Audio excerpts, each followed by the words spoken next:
Hello, friends. Did you know nearly 80% of those who watch my videos aren't subscribed? If you enjoy these stories, please hit that subscribe button and leave a like.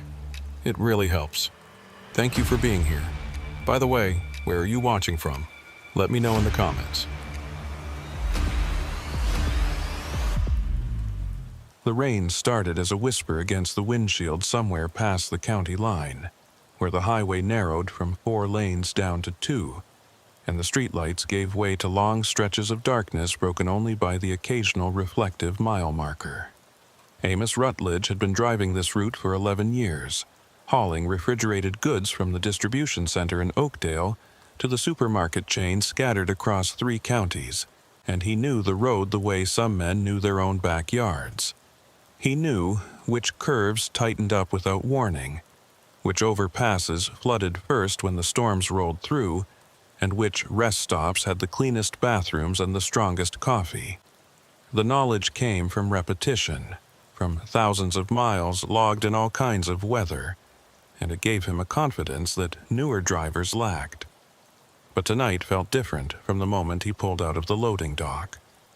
The air had that heavy, expectant quality that came before serious weather, and the sky to the west glowed with distant lightning that never seemed to get any closer or any farther away.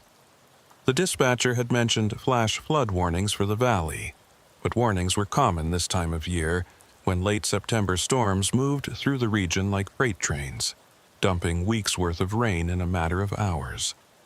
Amos had driven through plenty of storms. This one would be no different. Or so he told himself as he merged onto the highway and pointed his rig north. The rain arrived in earnest around Junction City, just past the way station where he'd stopped to check his load straps and grab a lukewarm coffee from the vending machine. It came down in sheets so thick that his wipers, even on the highest setting, could barely keep up. The road ahead seemed to dissolve into the darkness, the white lane markers flickering in and out of visibility as water pooled across both lanes. His CB radio crackled with static and brief, garbled transmissions from other drivers, warnings about standing water near mile marker 198, reports of a jackknifed trailer near the county line, someone asking about detour routes that nobody seemed to have answers for. Amos adjusted the volume on the CB and kept his speed steady at 45, his eyes fixed on the road with the kind of focus that came from experience and a healthy respect for physics. A loaded 18-wheeler didn't stop on a dime in good weather, and in conditions like these, with water sheeting across the pavement and visibility reduced to almost nothing, every decision had to be calculated and deliberate. He'd seen too many wrecks caused by drivers who thought they could maintain highway speed in a downpour, who didn't understand that their tires could only displace so much water before they started hydroplaning. The digital clock on his dashboard read 11:47 p.m. when he first noticed something odd. Up ahead, maybe half a mile out, he could see a faint amber glow through the rain.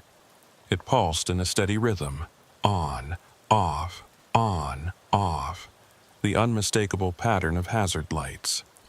Someone had pulled over, or maybe broken down. It happened all the time in weather like this. Electrical systems got wet, engines flooded, transmissions overheated. The smart move was to get off the road and wait for help rather than trying to limp along and creating a hazard for other drivers. Amos eased off the accelerator and reached for his CB handset, thumbing the button to broadcast on Channel 19. His voice came out calm and practiced, the tone of someone who'd made thousands of similar calls over the years.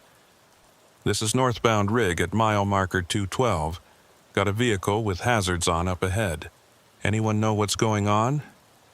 Static answered him, then a brief squelch, then more static. He tried again, rephrasing the question, asking if anyone had reported a breakdown in this area, but the radio offered nothing but white noise punctuated by odd clicks and pops that sounded almost deliberate, almost like Morse code, though he knew it was just the storm interfering with the signal. Heavy rain could bend radio waves in strange directions, could bounce them off water particles in the air and create echoes and distortions that made communication nearly impossible. He hung the handset back on its clip and focused on the road, watching the amber lights grow clearer as he approached. They were positioned right at the edge of the breakdown lane, exactly where a disabled vehicle should be. But something about them seemed wrong, though he couldn't immediately identify what was bothering him. Maybe it was the spacing. The lights looked too far apart, as if they were on something larger than a standard car or pickup truck. Or maybe it was the way they seemed to float in the darkness, disconnected from any visible structure. Amos squinted through the rain-streaked windshield, trying to make out the shape of the vehicle itself, but the darkness and the downpour turned everything beyond his headlight beams into an indistinct blur. The rain was coming down so hard now that it created a kind of visual static, a curtain of water that obscured details and played tricks with depth perception. He'd learned long ago not to trust his eyes completely in conditions like these, when shadows could look like solid objects and reflections could masquerade as real things. He was less than 200 yards away when his high beams finally caught something solid, a dark shape on the shoulder, low to the ground. Not a car, not a truck, nothing he could immediately identify. The hazard lights blinked on again, and for just a moment, Amos thought he saw movement near them, a flicker of something pale against the wet asphalt. Then the lights went dark again, and when they came back on, the shape was gone. A cold knot formed in his stomach, the kind of instinctive unease that had kept him safe over 11 years of driving. He'd learned to trust that feeling, that subtle warning system that activated when something wasn't quite right. It had saved him from bad situations more times than he could count. Sketchy truck stops where he'd decided not to park. Rest areas that felt wrong, even though he couldn't explain why. Stretches of road where he'd slowed down moments before coming upon an accident. He slowed to 30, then 25, his hand hovering over the CB handset again. His headlights swept the shoulder as he approached the spot where the hazards had been, and in the brief second before he passed it, he saw the reflective marker post for mile marker 2 and 14. The number gleamed in his headlights, bright and official, exactly where it should be. The shoulder beyond it was empty. No vehicle, no debris, no signs of a breakdown or an accident. Just rain and darkness and wet pavement. Amos looked in his side mirror as he rolled past, and his breath caught in his throat. The hazard lights were still there, still flashing, but they were behind him now. He could see them clearly in the mirror, amber and insistent, pulsing in the rain exactly where he'd just driven past. They marked a spot where there was nothing, where his headlights had revealed only empty road and the reflective mile marker.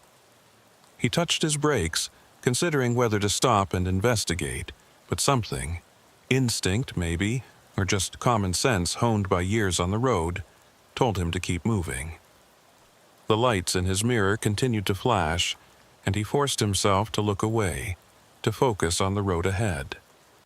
Whatever was happening back there, whatever he'd seen or thought he'd seen, wasn't worth stopping for. Not in this weather. Not in the middle of nowhere with no cell signal and no backup. The CB crackled to life without warning, making him flinch hard enough that the truck swerved slightly into the other lane before he corrected. A voice came through, distorted by static, but clear enough to understand. All northbound traffic be advised. Standing water at mile marker 214. Repeat. Standing water at mile marker 214. Use caution. Amos grabbed the handset, his heart hammering now. This is northbound at 214. Road looks clear here. What's your 20? The voice came back, but this time it sounded different. Slower. The words stretched out in a way that made them seem almost inhuman. Standing water at mile marker 214. Use caution. I just passed 214, Amos said, keeping his tone patient even though anxiety was creeping up his spine. There's no standing water. You got a visual on this? Are you highway patrol? Static hissed through the speaker, and then the same message repeated, word for word, in the same slurred cadence. Standing water at mile marker 214. Use caution. Amos released the transmit button and stared at the radio. It had to be a recorded message, some kind of automated warning system the highway patrol used when the weather got bad. But he'd never heard anything like it on the CB before. Those warnings usually came through the AM stations or on the electronic highway signs, not over the trucker channels. And there was something about the voice itself that bothered him, something that didn't sound quite right, as if whoever was speaking had learned English phonetically without understanding the rhythm and flow of actual speech.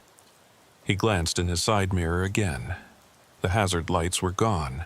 The stretch of road behind him was dark and empty, just wet pavement reflecting his taillights and the rain falling in torrents. He looked ahead, scanning for any sign of the lights reappearing, but saw nothing except the rain and the faint glow of his headlights being swallowed by the storm. The highway curved gently to the left, following the contour of the valley, and Amos kept his speed down, watching for standing water that the voice on the radio had warned about. But the road remained passable, the water sheeting across it but not pooling deep enough to be dangerous. He'd driven through worse conditions than this, had navigated flooded intersections and submerged underpasses that had water halfway up his wheels.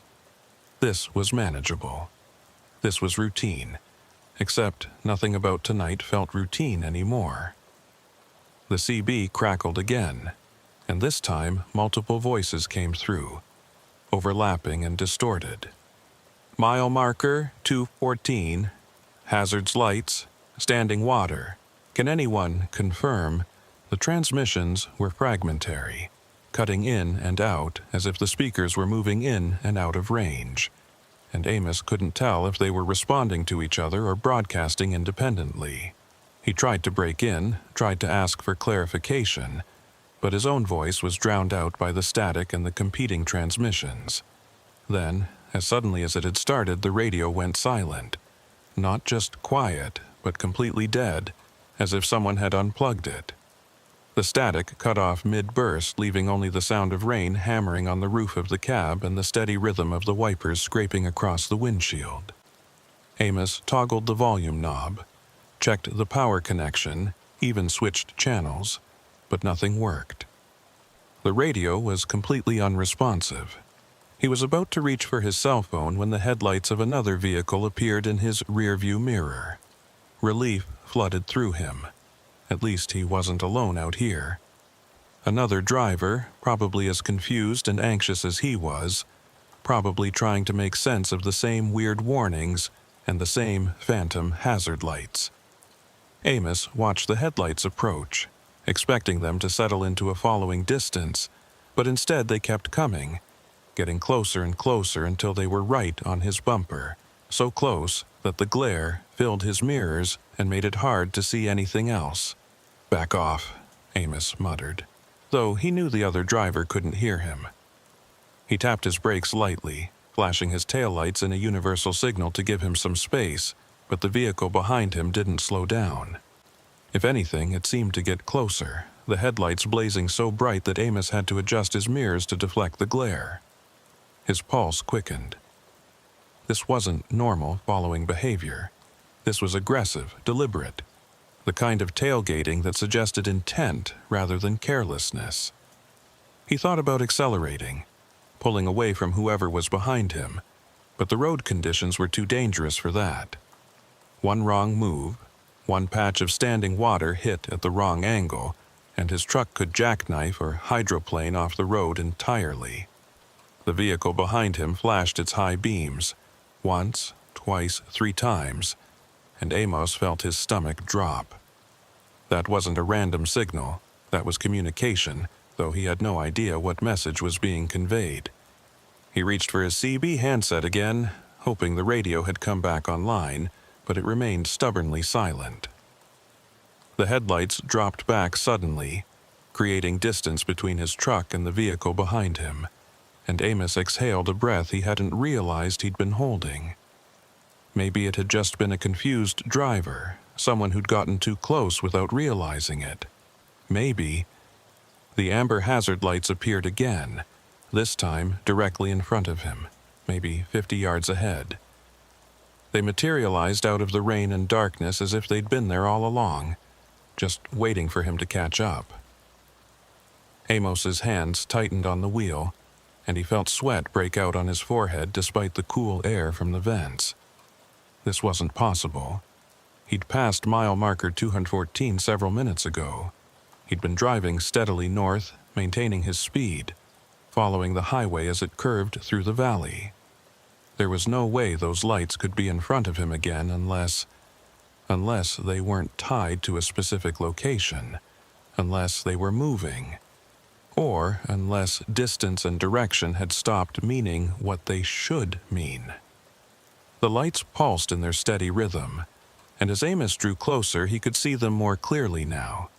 They definitely weren't attached to any vehicle he could see. They hung in the air at roughly the height where taillights should be, but there was nothing beneath them, no chassis, no wheels, no solid structure. Just the lights themselves, amber and insistent, marking nothing and warning of nothing. He was almost parallel with them when he noticed the water. It appeared suddenly, spreading across both lanes in a sheet that caught his headlights and reflected them back like a mirror. This was the standing water the voice had warned about, and it was deep, maybe 6 inches, maybe more, enough to cause serious problems if he hit it at the wrong speed or the wrong angle. Amos braked carefully, feeling the truck slow, feeling the weight of the trailer pushing against the cab as momentum tried to keep everything moving forward. The water got deeper as he approached, and he could see debris floating in it. Branches, leaves, what looked like a traffic cone tumbling in the current. This wasn't just runoff from the storm. This was water that had been accumulating, that had overwhelmed the drainage systems and turned the highway into a temporary river. The hazard lights continued to pulse, and now Amos understood what they were marking. Not a vehicle, not an accident, but the water itself, the hazard that stretched across the road. Someone, or something, was warning him, guiding him, trying to keep him from driving blind into a flood zone that could swallow his truck. But who, and how?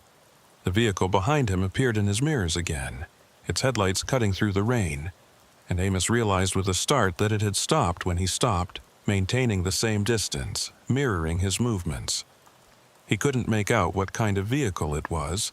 The rain and the glare made it impossible to see details, but it was there, solid and real as the water spreading across the road ahead. Amos put his truck in neutral and set the parking brake, his mind racing through options. He could try to push through the water, trusting his weight and his four-wheel drive to carry him across. But if the water was deeper than it looked, if there was a washout beneath the surface, or if the current was strong enough, he could end up stalled in the middle of the flood with water rising around his cab and no way to call for help. Or he could turn around, try to find another route, backtrack to Junction City and wait out the storm at the truck stop there. But the vehicle behind him blocked that option. He couldn't turn a 53-foot rig around on a 2-lane highway without space, and whoever was behind him wasn't giving him room to maneuver. The hazard lights blinked off, stayed dark for 3 full seconds, then blinked back on. Then they went dark again, and when they returned, they'd moved. They were to the right now, closer to the shoulder, as if indicating a path, showing him where the water was shallowest, or where the road underneath was still intact. Amos stared at the lights, trying to understand what he was seeing. They were guiding him, leading him through the flood zone like marker buoys in a shipping channel. The realization should have been comforting, should have made him feel less alone out here in the storm. But instead, it filled him with a creeping dread that he couldn't quite articulate. Because hazard lights didn't move on their own. They didn't think or respond to changing conditions.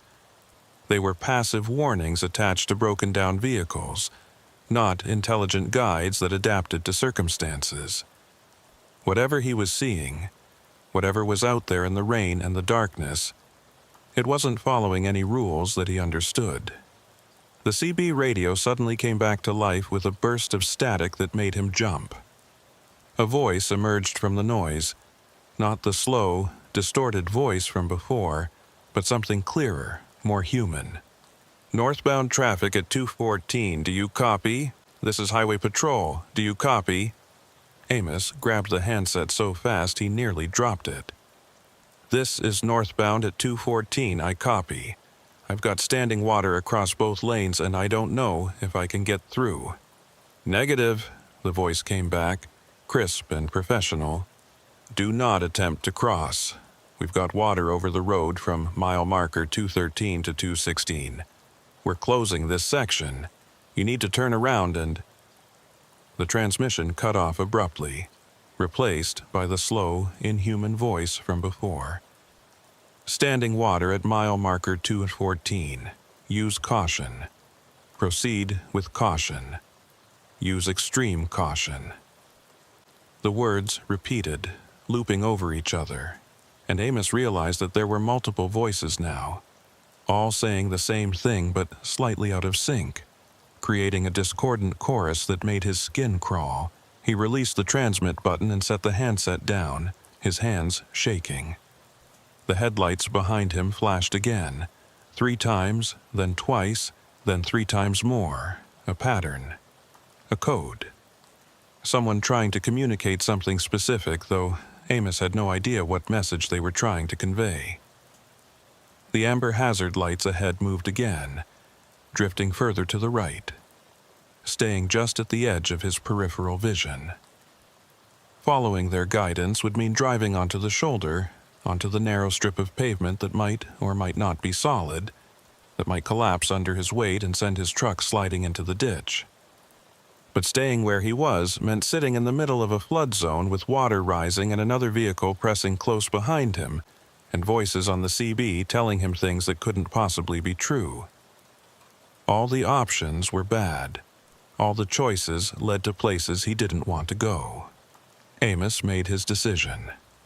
He released the parking brake, put the truck back in gear, and edged forward toward the water, following the path the amber lights seemed to be marking. The tires met the water with a sound like tearing fabric, and the truck shuddered as resistance increased. Water sprayed up from the wheels, catching in his headlights and creating patterns that looked almost like reaching hands, like figures standing in the flood with arms outstretched. He kept his speed steady, feeling the road beneath him through the steering wheel, feeling for any indication that the pavement was giving way or that the current was pushing him sideways. The water was deep, deeper than he'd thought, and it rose to cover his wheel wells, brown and churning with debris. Something large bumped against his front bumper, and he prayed it was just a log or a section of fence and not something that could puncture a tire or damage his steering. The amber lights continued to guide him, staying just ahead and to the right, marking a path through the flood that seemed impossible but was somehow real. Amos followed them because he had no other choice, because stopping meant drowning, and turning back meant collision, and sitting still meant waiting for the water to rise high enough to stall his engine and trap him in the cab. The headlights behind him followed at the same steady distance, neither closing the gap nor falling back, maintaining a presence that was both comforting and deeply unsettling. At least he wasn't alone. At least someone else was out here, navigating the same impossible situation, making the same desperate choices. The water began to recede after what felt like hours, but was probably only 2 or 3 minutes. The road beneath him grew more solid. The resistance decreased, and his tires found purchase on pavement that wasn't submerged. Amos exhaled slowly, realizing he'd been holding his breath for most of the crossing, and allowed himself a moment of relief. But only a moment, because as his truck emerged from the flood zone, as the water level dropped back to something manageable, the amber hazard lights ahead went dark one final time, and didn't return. They vanished as completely as if they'd never existed, leaving only the rain and the darkness and the uncertain road ahead. And when Amos checked his rearview mirror, the headlights that had been following him were gone too. The road behind him was empty, just wet pavement and falling rain and nothing else. No other vehicle. No proof that anyone had been there at all except the lingering sense of a presence, the feeling of being watched and guided by something he couldn't see or understand. Amos drove for another 20 minutes before his hands stopped shaking enough to trust himself with the CB handset again. The rain had lessened slightly, dropping from a torrential downpour to merely heavy, and visibility had improved just enough that he could make out the road markings without straining. The flood zone was behind him now, somewhere back in the darkness with those impossible amber lights and the phantom vehicle that had followed him through the water. Every instinct told him to keep driving, to put as much distance as possible between himself and mile marker 214, but he needed to know if what he'd experienced was real, or if exhaustion and stress had finally caught up with him in the worst possible way. He keyed the microphone and kept his voice steady, professional, the tone of a driver reporting routine road conditions rather than something that defied explanation. "This is northbound rig, just cleared the flood zone at mile marker 214. Roads are passable but use extreme caution. Water was approximately 6 to 8 inches deep across both lanes. Any highway patrol monitoring, be advised that section needs barricades." Static answered him for several long seconds, and Amos was about to try again when a different voice came through, older and gravelly, with the flat vowels of someone who'd spent their whole life in this part of the state. "Copy that, northbound. This is Lyle Pennington, Highway Patrol. You said you just came through the 214 zone?" "Affirmative," Amos replied, relief flooding through him at hearing an official response. "Crossed it maybe 20 minutes ago. Had standing water, but I made it through. You'll want to get some barriers up before someone less experienced tries it and gets stuck." There was a pause, long enough that Amos thought he'd lost the connection, before Lyle came back on. "Driver, we've had that section closed for the past hour. Barricades went up at mile marker 210 and 218. Nobody should have been able to reach the flood zone. Where exactly did you enter the highway?" Amos felt cold settle in his gut. "Junction City, way station. Came through around 11 o'clock. There were no barricades when I passed 210. Road was open." Another pause, this one even longer. When Lyle's voice returned, it carried an edge of concern that hadn't been there before. "Driver, I need you to pull over at the next safe location and wait for me. Don't go any further north. Do you copy?" "Copy," Amos said, though confusion was quickly morphing into unease. "There's a rest area coming up in about 5 miles. I'll wait there." "Negative on the rest area," Lyle said quickly. "That facility's been closed for maintenance since last Tuesday. Keep going to the truck stop at mile marker 237. I'll meet you there in 40 minutes. Amos acknowledged and hung up the handset, his mind racing. The rest area was closed? He'd driven past it 2 weeks ago, and it had been open, busy with travelers and truckers taking advantage of the clean facilities and well-lit parking. But if Lyle said it was closed, then something had changed. Just like something had changed about the barricades that should have been up but apparently weren't. At least not when Amos had driven through. The miles crawled by, each one feeling longer than the last. The rain continued its steady assault, and Amos found himself checking his mirrors obsessively, searching for those headlights that had followed him through the flood. But the road behind him remained empty, just darkness and rain, and the occasional reflective marker post catching his taillights. He passed mile marker 220, then 225, watching the numbers climb and trying to ignore the growing sense that something fundamental had shifted. that the road he was traveling wasn't quite the same road he'd been on an hour ago. Mile marker 230 appeared and vanished, and Amos noticed something odd about the landscape. The trees that should have been dense and close to the road seemed sparser, more spread out, as if he'd somehow jumped forward several miles without noticing. The terrain looked wrong, too. Less hilly, more open, like he'd crossed into a different climate zone entirely. He checked his GPS, but the screen showed nothing but a blank map with a blinking cursor that refused to lock onto his position. The truck stop materialized out of the rain at mile marker 237, exactly where Lyle had said it would be, and Amos had never been so relieved to see electric lights and other vehicles. He pulled into the lot and counted at least a dozen other trucks, their running lights creating small islands of amber and red in the darkness. The main building glowed with fluorescent warmth, promising coffee and food and human contact. All the mundane comforts that suddenly seemed precious after the isolation of the past hour. Amos parked and killed his engine, but he didn't get out immediately. Instead, he sat in the quiet cab and tried to organize his thoughts into something coherent, something that would make sense when he had to explain it to highway patrol. He'd seen lights that weren't attached to anything.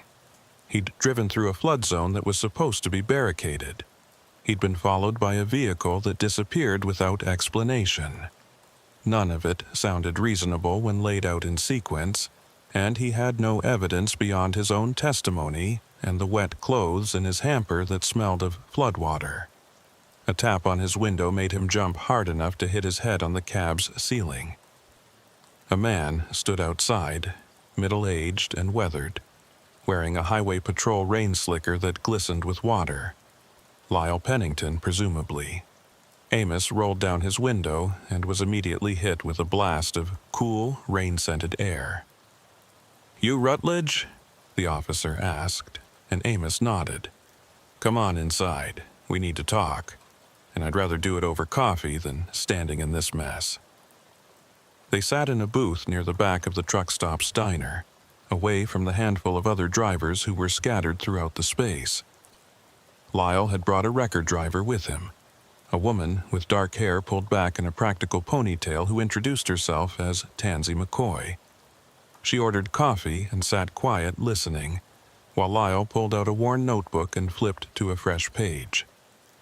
"Start from the beginning," Lyle said, wrapping his hands around a mug of coffee that looked like it had been sitting on the warmer too long.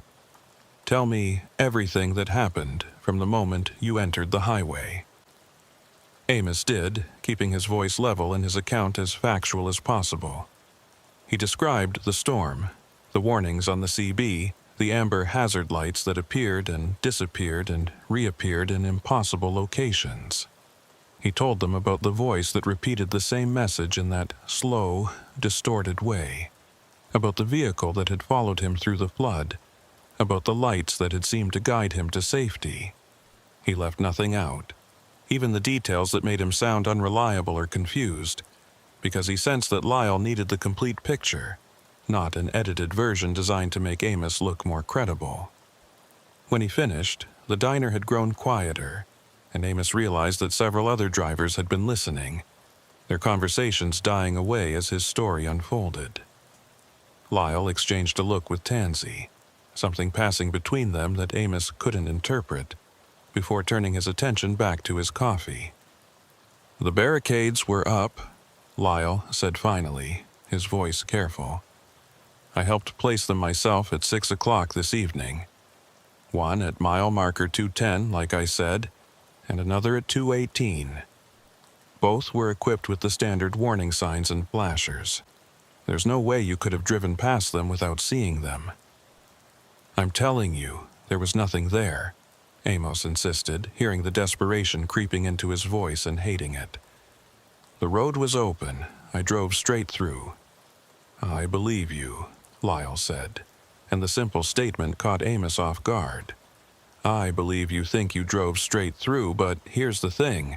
We've been getting calls all night from drivers reporting the same stretch of road. Some say the barricades are up, some say they're not. Some report seeing vehicles that aren't there when we send units to investigate. And you're the third person tonight to mention those amber lights." Tansy leaned forward, setting her coffee mug down with deliberate care. "I've been pulling vehicles out of that section for 5 years now. Tow calls, breakdowns, accidents. And I can tell you that stretch between 214 and 216 has always been problematic. Even on clear nights, we get reports of drivers seeing things that don't add up. Lights where there shouldn't be lights. Cars that vanish when you get close. CB transmissions that loop and repeat like recordings. What's causing it?" Amos asked, though he wasn't sure he wanted to know the answer. "If we knew that, we'd have closed the whole section down," Lyle said.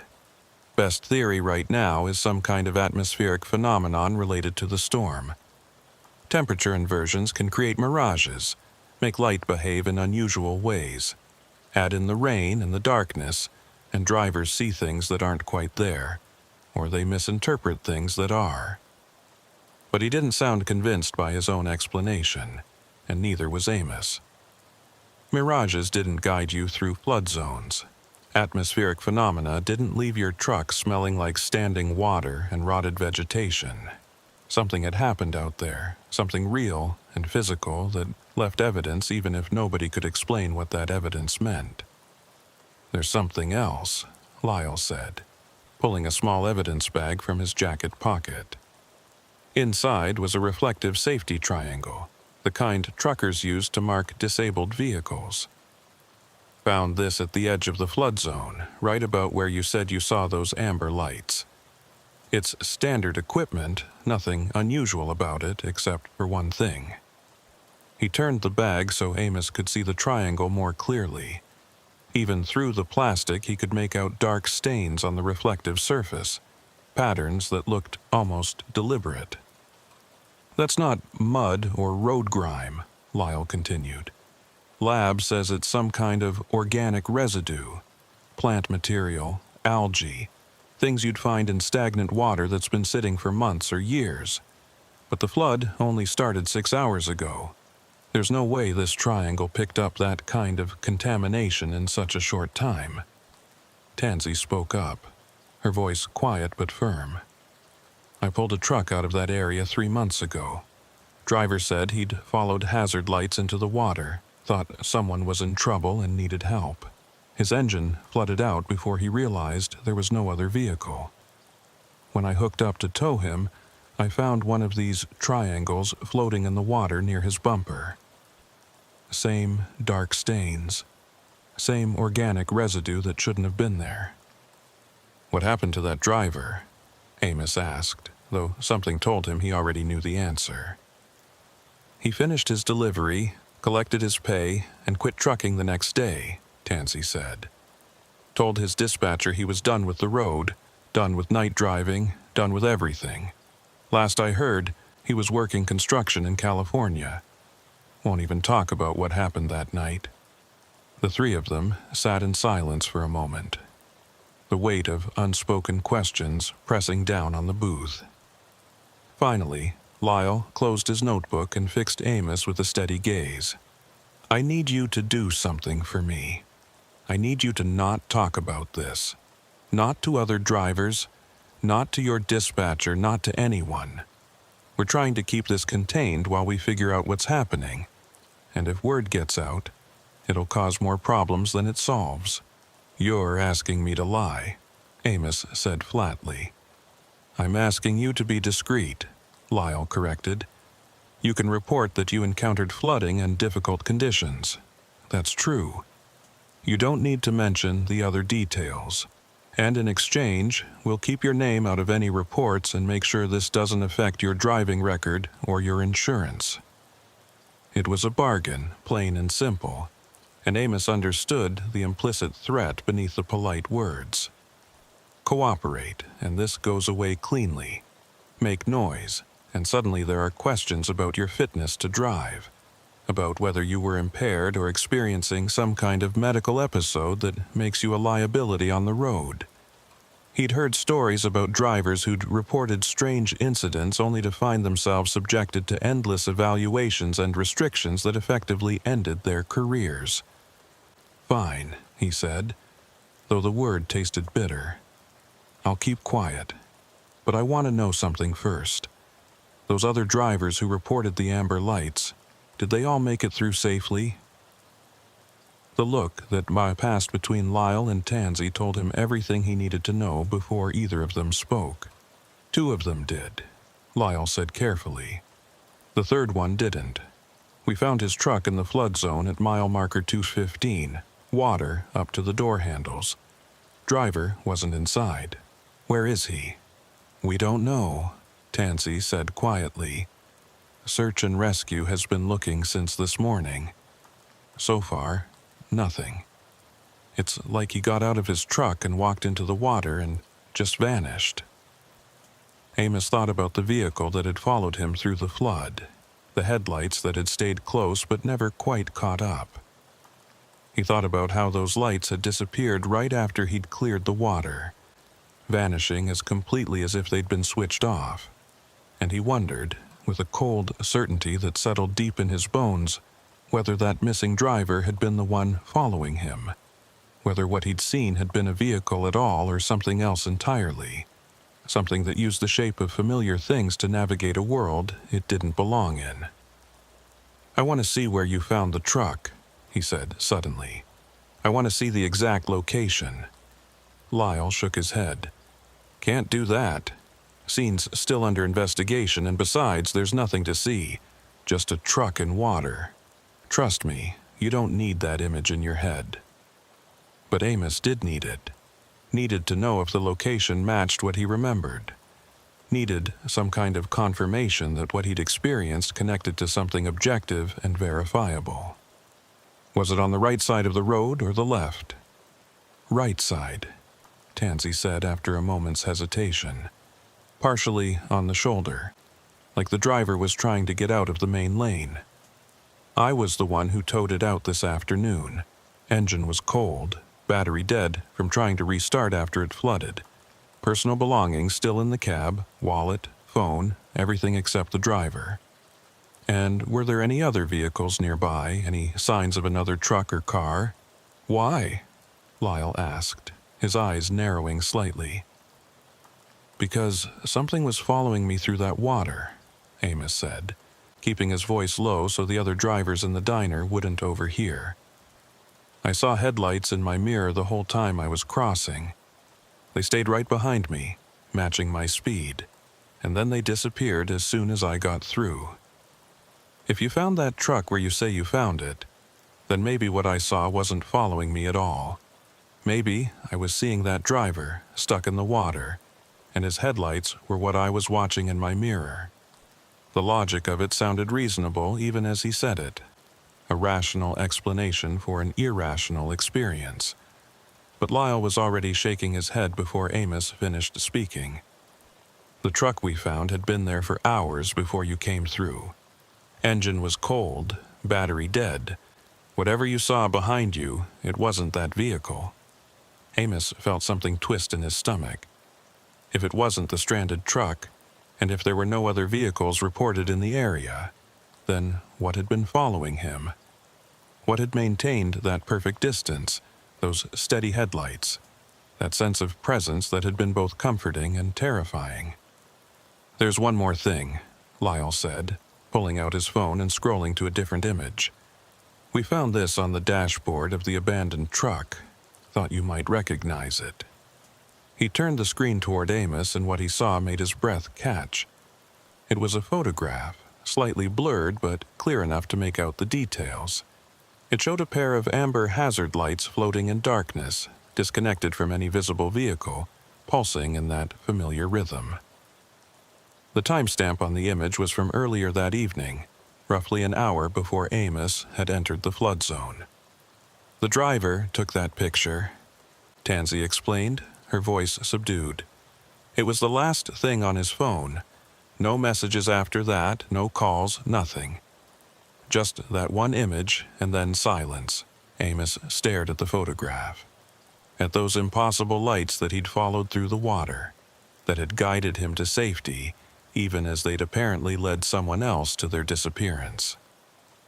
They looked exactly as he remembered them, amber and insistent, marking something that shouldn't exist, warning of dangers that couldn't be named.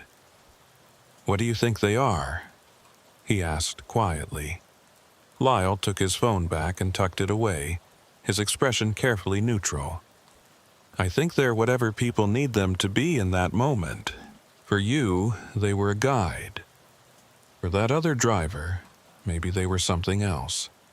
Or maybe," he paused, seeming to choose his words carefully, "maybe the road itself is trying to communicate something, and those lights are the only language it knows how to use."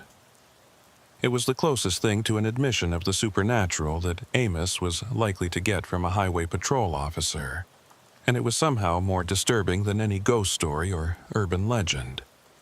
The idea that the road, just asphalt and concrete and human engineering, could develop intention, could reach out to travelers and guide them or mislead them according to some unknowable logic, violated everything he understood about how the world worked. "Can I go?" he asked, suddenly desperate to be away from this conversation, away from the implications of what he'd experienced. "I need to make my delivery, and I'm already behind schedule." Lyle nodded slowly. "Take the alternate route through Cooper's Pass. It's longer, but it's safer, at least until we figure out what's happening with that stretch of road. And remember what we talked about." "I know," Amos interrupted. "Don't talk about it. Be discreet. Keep my head down and pretend tonight was just bad weather and nothing more." Tansy walked him out to the parking lot, and as they stood beside his truck in the pre-dawn drizzle, she pulled a business card from her pocket and pressed it into his hand. "If you ever need to talk about this with someone who'll believe you, call me, day or night. Sometimes the weight of keeping quiet is worse than the thing you're keeping quiet about." Amos pocketed the card and climbed into his cab, watching Tansy walk back to the diner, her figure disappearing into the warm glow of the building. He sat there for several long minutes before starting the engine, trying to process everything he'd learned and everything he still didn't understand. The missing driver's face haunted him as he pulled out of the truck stop and headed toward the alternate route. He wondered if that driver had seen the same things, felt the same confusion and fear. He wondered if the lights had seemed like salvation right up until the moment they weren't, until they revealed themselves as something else entirely, something that took rather than guided. And he wondered, most troubling of all, whether he'd truly made it through the flood zone at all, or whether he was still there, still following those amber lights through rising water, still believing he was headed toward safety, while the road led him somewhere else entirely. 3 days passed before Amos worked up the nerve to call Tansy McCoy. He'd completed his delivery, picked up a return load, and driven back to Oakdale through the alternate route without incident. The whole trip felt surreal in retrospect, like something that had happened to someone else, and he'd almost convinced himself that the storm and the exhaustion had combined to create false memories, that what he'd experienced at mile marker 214 was nothing more than fatigue-induced hallucination dressed up in the trappings of genuine mystery. Almost convinced himself, but not quite, because every time he closed his eyes to sleep, he saw those amber lights pulsing in the darkness. Every time he heard static on the CB, his stomach clenched with the memory of that distorted voice repeating its warning. And every time he passed a flooded section of highway, he found himself checking his mirrors obsessively, searching for headlights that followed too close and disappeared too suddenly. He was sitting in his truck at a rest area outside Eugene, trying to force down a microwaved burrito that tasted like cardboard, when he finally pulled out the business card Tansy had given him.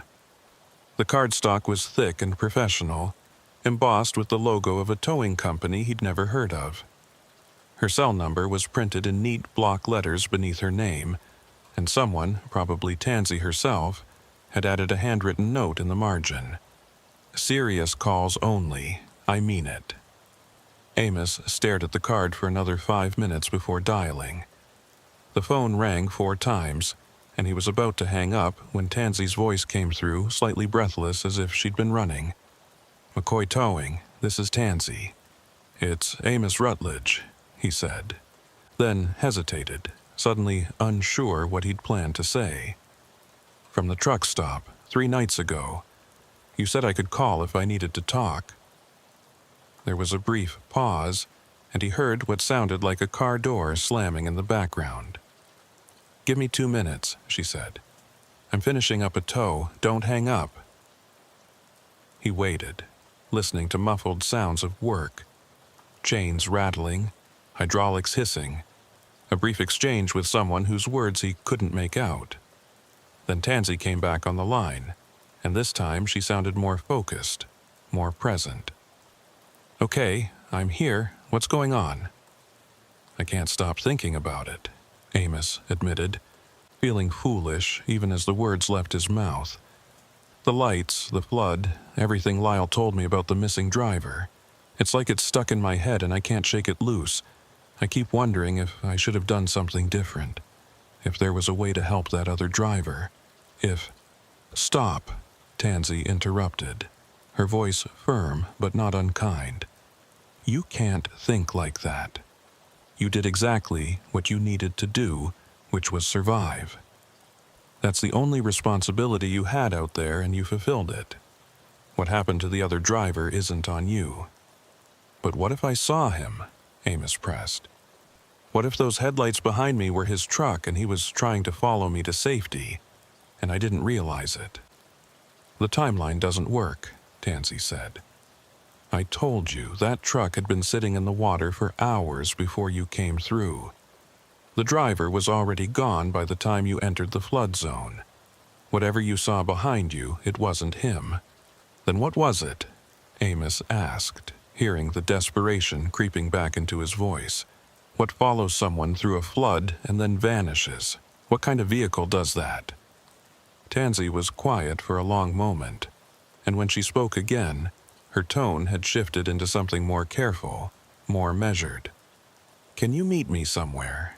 This isn't really a conversation for the phone, and I have some things I want to show you. Things that might help you understand what's happening on that stretch of road." An hour later, Amos found himself sitting across from Tansy in a small diner on the outskirts of a town whose name he'd already forgotten. She'd brought a weathered accordion folder stuffed with papers, photographs, and what looked like official incident reports. She ordered coffee for both of them, waited until the waitress was out of earshot, then spread the contents of the folder across the table between them. "This is everything I've collected over the past 5 years," she said, organizing the papers into rough categories. "Tow reports, highway patrol incident summaries, statements from drivers who experienced something unusual between mile markers 210 and 220. Most of this is officially classified as weather-related incidents or driver error, but when you look at the patterns, you start to see something else." Amos picked up the nearest photograph. It showed a sedan half submerged in water, its hood crumpled against a concrete barrier. The image was dated from 2 years ago. "What am I looking at?" "Single vehicle accident at mile marker 216, Tansy explained. Driver claimed she was following taillights through heavy rain, thought it was a truck or another car leading the way through a flooded section. When the lights stopped suddenly, she braked hard and lost control. Ended up in the median with her car totaled and a concussion. But here's the thing. Highway patrol couldn't find any other vehicle in the area. No tire tracks, no debris, nothing to indicate anyone else had been on that road. Maybe whoever she was following kept going," Amos suggested. "Didn't realize she'd crashed." Tansy shook her head. "She had a dash cam. I've seen the footage. It shows her following a pair of red taillights for almost 3 miles, maintaining a steady distance, and then the lights just blink out. Not like they drove away or turned off the road. They literally disappear mid-frame. 1 second they're there, the next second they're gone, and she's slamming on her brakes with nothing in front of her. She pulled out another report, this one more recent. Last October, a trucker called in a stranded motorist at mile marker 214. Said there was a woman standing on the shoulder in the rain, waving for help. He pulled over, got out to check on her, and she was gone. No car, no footprints in the mud, nothing. He searched the area for 20 minutes, thinking maybe she'd fallen down an embankment or wandered into the trees, but found no trace of her. Highway Patrol responded, searched until dawn, same result. No one there. Amos felt cold settling in his chest. What are you saying? That the road is haunted? That ghosts are flagging down truckers and leading people into accidents?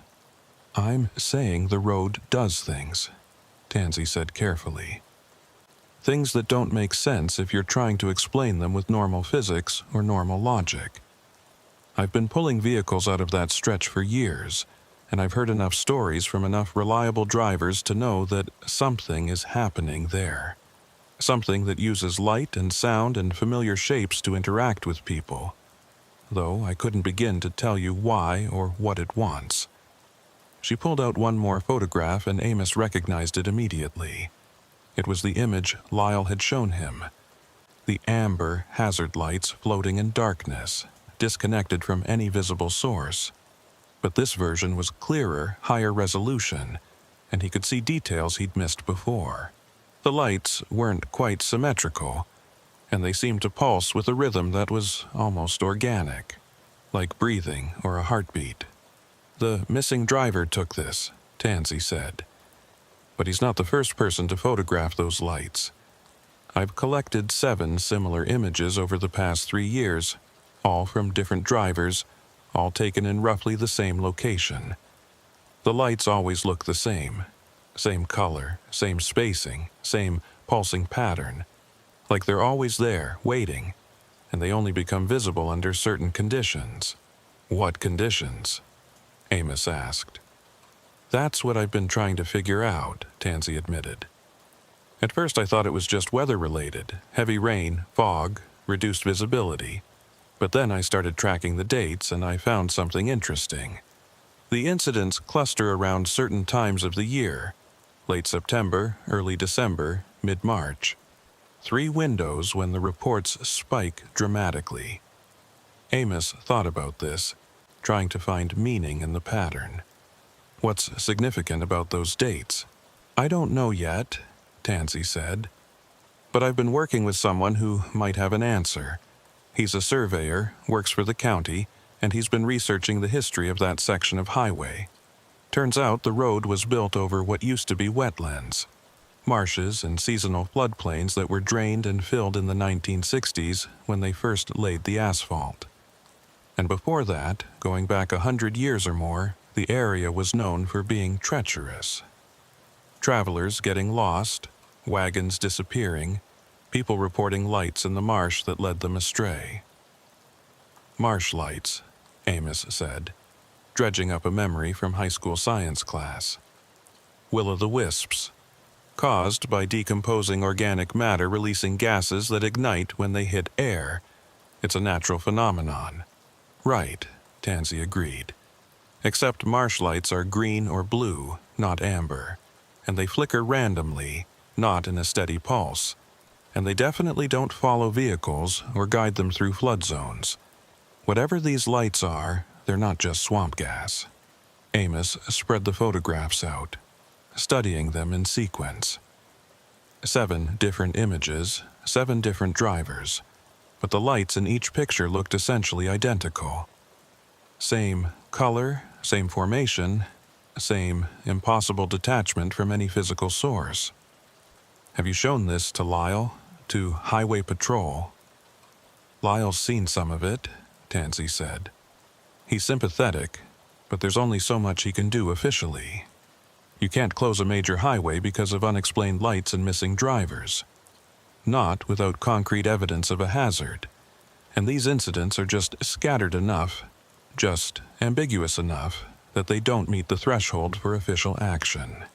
So the road stays open, the reports keep coming in, And every few months, someone has an experience they can't explain. She gathered the papers back into the folder, but left the photographs on the table between them. The reason I wanted to talk to you in person is because your experience was different. Most drivers see the lights and avoid them, or they follow them and end up in trouble.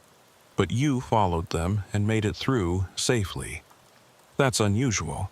That suggests the lights were actively helping you rather than trying to mislead you. Why would they do that? Amos asked. What makes me different from the driver who disappeared?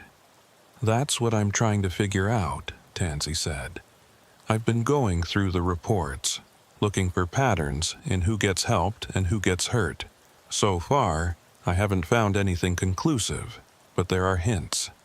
Drivers who stay calm seem to fare better than drivers who panic.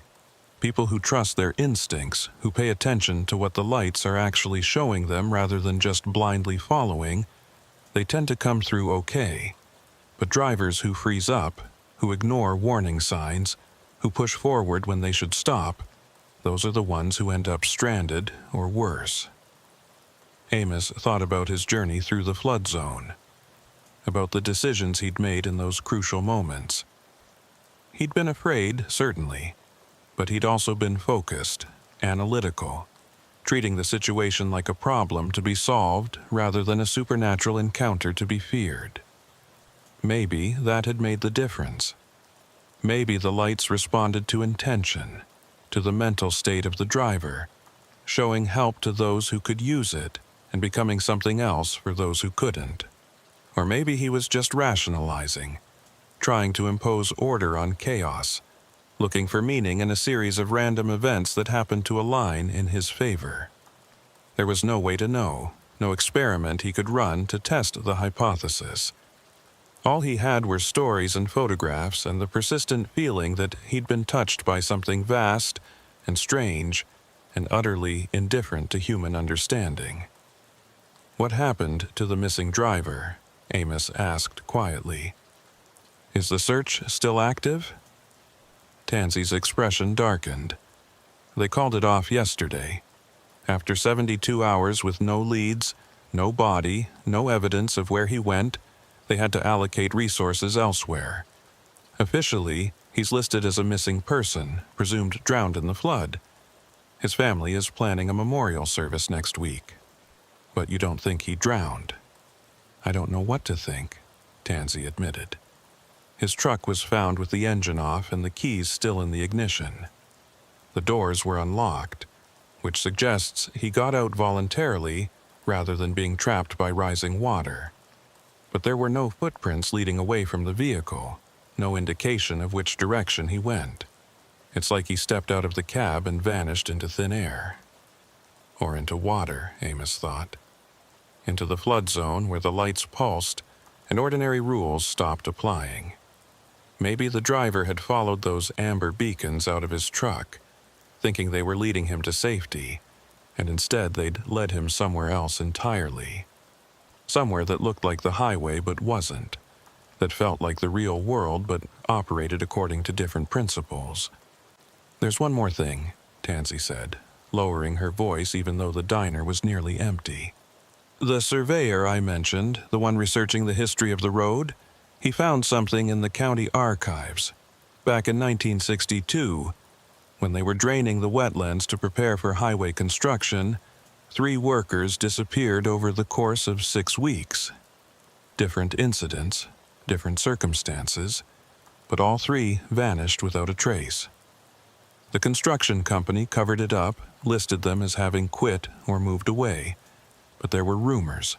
People said the marsh didn't want to be drained, that it fought back, that it took those workers as payment or revenge or warning.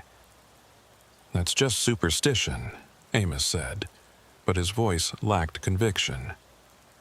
Maybe, Tansy agreed.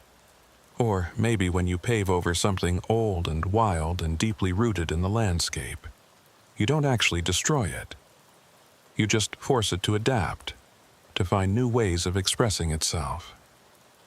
The wetlands are gone, but maybe something of what they were remains, trapped under the asphalt, reaching up through cracks and flood zones, using the tools available to it, headlights and hazard signals and CB radio frequencies, to communicate in a language we're only beginning to recognize. It was the most thoroughly unsettling thing anyone had said to him about the incident, precisely because it almost made sense. Not scientific sense, but a kind of internal logic that acknowledged something everyone who spent enough time on the road eventually understood. That highways weren't just engineering projects, that they were living systems with their own rhythms and personalities and occasional fits of inexplicable behavior. Amos had driven through stretches where accidents clustered for no apparent reason, where every trucker knew to be extra careful even if they couldn't articulate why. He'd felt the difference between roads that welcomed travelers and roads that merely tolerated them.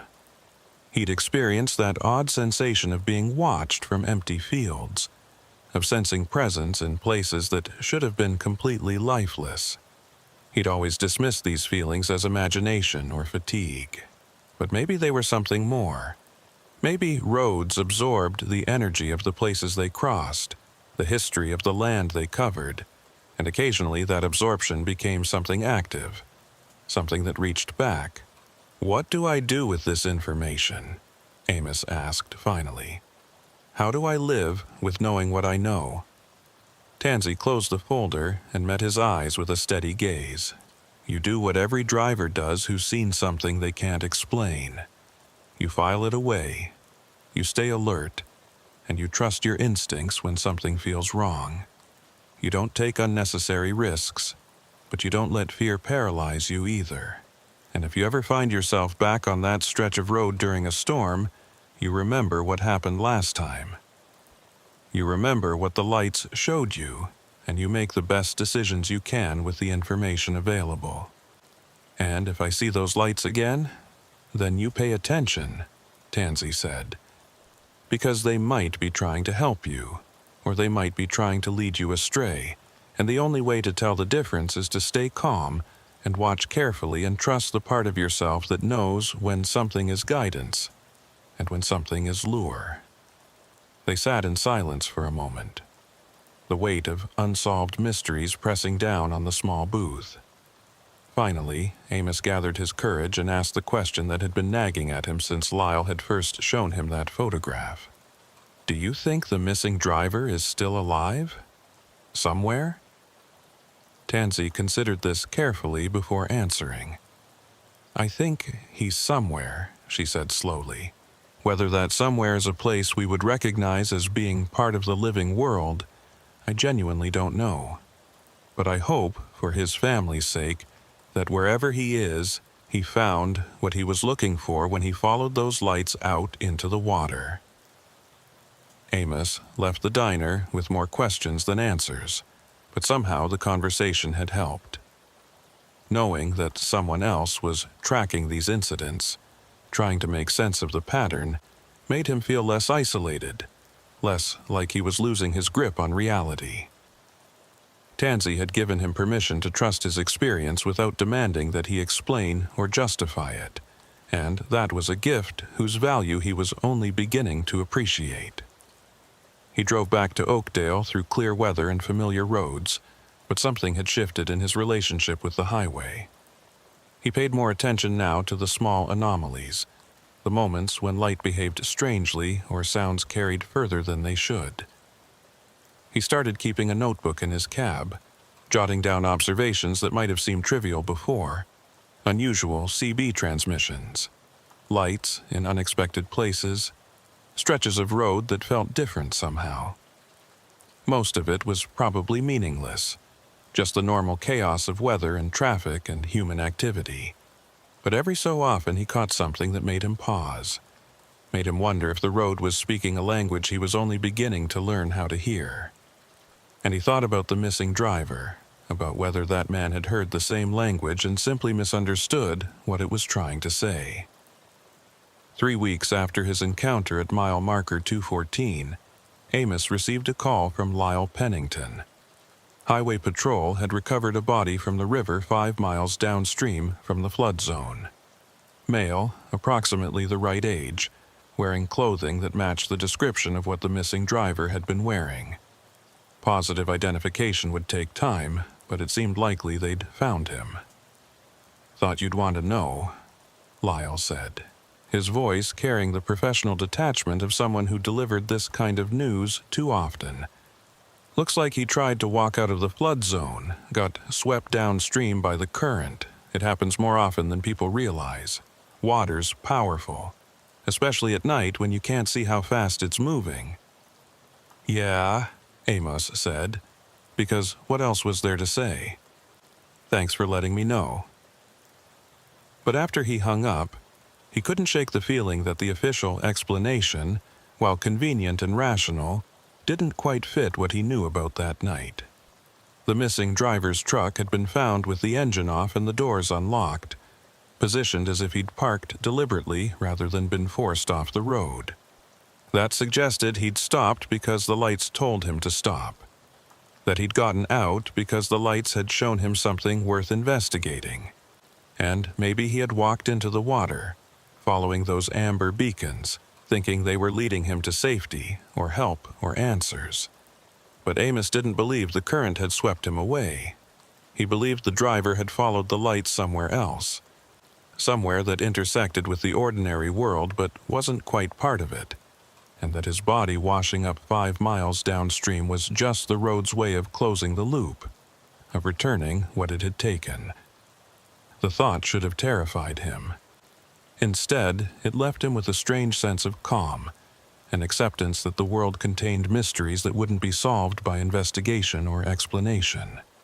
The road had shown him something impossible, had guided him through danger using tools that shouldn't exist, and he'd survived because he'd paid attention and stayed focused and treated the experience as real, rather than dismissing it as hallucination. That was enough. That would have to be enough. Because dwelling on what might have happened, on alternate timelines where he'd made different choices and ended up like the missing driver, would drive him slowly mad. Better to accept the gift of survival and move forward, carrying the knowledge of what he'd seen like a secret compass that would help him navigate future encounters with the strange and the unexplained. And if he ever found himself at mile marker 214 during a storm, with amber lights pulsing in the darkness and water rising across the road, he would remember this moment and make his choices carefully. Because the road had already shown him mercy once, and he couldn't count on it being merciful twice. 6 months passed before Amos found himself facing the decision he'd been dreading since that night in the storm. His dispatcher called on a Tuesday afternoon with a rush delivery, refrigerated pharmaceuticals that needed to reach a hospital in the Northern Valley by morning. The route was simple, direct, and unavoidable. Highway 38, straight through the section that included mile marker 214. "Can you take it?" the dispatcher asked, oblivious to the tension that had crept into Amos's silence. "I know it's short notice, but the regular driver called in sick, and you're the only one in position to make the timeline work." Amos sat in his truck at a rest area 40 miles south of Junction City, watching clouds build on the western horizon. The weather forecast predicted rain, heavy at times, with flash flood warnings for the valley. Everything about the setup felt like a repetition, like the universe was offering him a chance to face the same test again, to see if he'd learned anything from his previous encounter, or if he'd make different choices this time. "Yeah," he heard himself say, "I'll take it." He spent the next hour preparing in ways that had nothing to do with checking his load or verifying his route. He tested his CB radio repeatedly, making sure it was functioning properly and tuned to the right frequencies. He charged his cell phone to full capacity and downloaded offline maps of the entire region in case his GPS failed again. He checked his emergency supplies, flashlight with fresh batteries, reflective triangles, first aid kit, enough water and non-perishable food to last several days if he got stranded. Most importantly, he called Tansy McCoy and told her his route. She didn't try to talk him out of it, didn't offer warnings or advice. She just listened, then said, "I'll keep my radio on tonight. Channel 19, if you need anything at all, you call out and I'll hear you. I'll be working in the area anyway, so response time would be under 20 minutes. "You're working the same stretch?" Amos asked, hearing the concern in his own voice. "Someone has to," Tansy said simply, "and I'd rather it be someone who knows what they're looking for." He merged onto Highway 38 just as the sun was setting, painting the clouds in shades of copper and rust that reminded him uncomfortably of those amber hazard lights. The rain started almost immediately, a light drizzle that gradually intensified as he drove north, as the miles brought him closer to the section he'd been avoiding for half a year.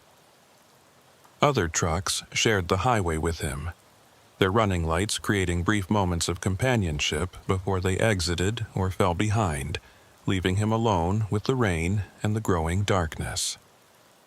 Mile marker 200 passed, then 205, then 210. Each number felt significant, a countdown to something he couldn't quite name. The barricades Lyle had mentioned were visible this time, bright orange barriers positioned on the shoulder with flashers that pulsed in regular intervals. But the road itself remained open, the water across the pavement no deeper than usual for this kind of rain, and Amos continued forward because his load needed to reach its destination, and because turning back now would feel like cowardice. Mile marker 214 appeared in his headlights at exactly 11:34 p.m., and Amos felt his breath catch despite his determination to stay calm. The road looked ordinary. Wet pavement, white lane markers, reflective signs indicating curves ahead. No amber lights, no phantom vehicles, no distorted voices on the CB, just a normal stretch of highway in the rain, indistinguishable from thousands of other miles he'd driven over the years. He should have felt relieved.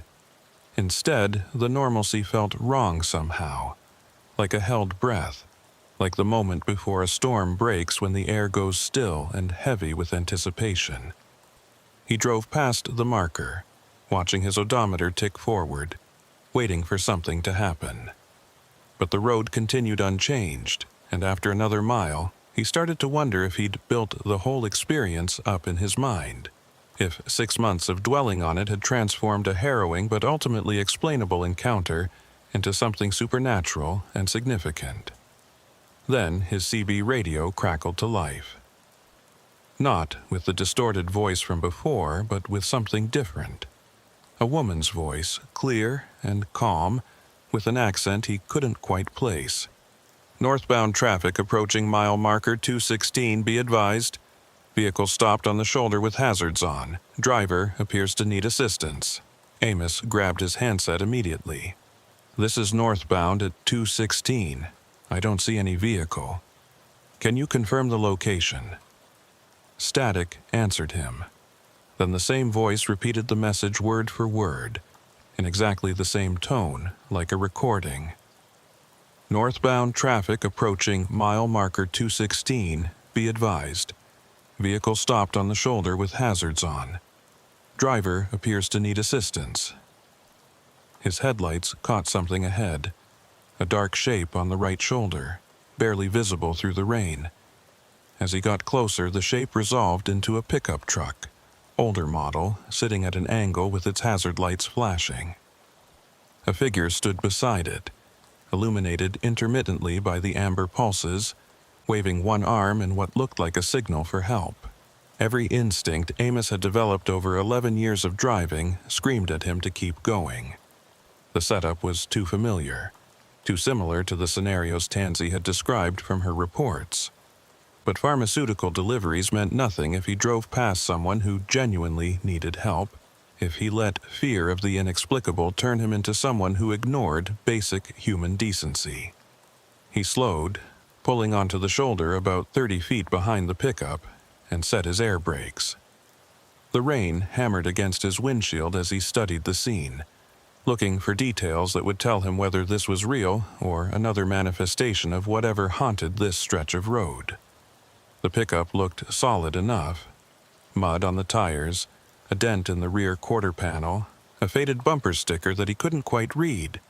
The figure beside it was wearing a rain jacket, hood pulled up against the weather, and continued waving, more urgently now. Amos picked up his CB handset and tried a different approach. "Tansy, you monitoring?" Her response came back immediately, clear and welcome. "I copy, Amos. What's your 20? "Mile marker 216, northbound shoulder. Got a pickup with hazards and someone flagging for help. Does this match any active service calls?"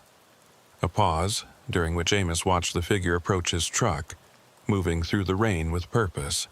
"Negative," Tansy said finally. "No calls for that location. No other reports of disabled vehicles. You want me to head your way?" "Stand by," Amos said, setting down the handset and rolling down his window as the figure reached his door. The rain immediately soaked his left sleeve, cold water running down his arm. But he needed to hear the person's voice, needed to assess whether they were real or something else.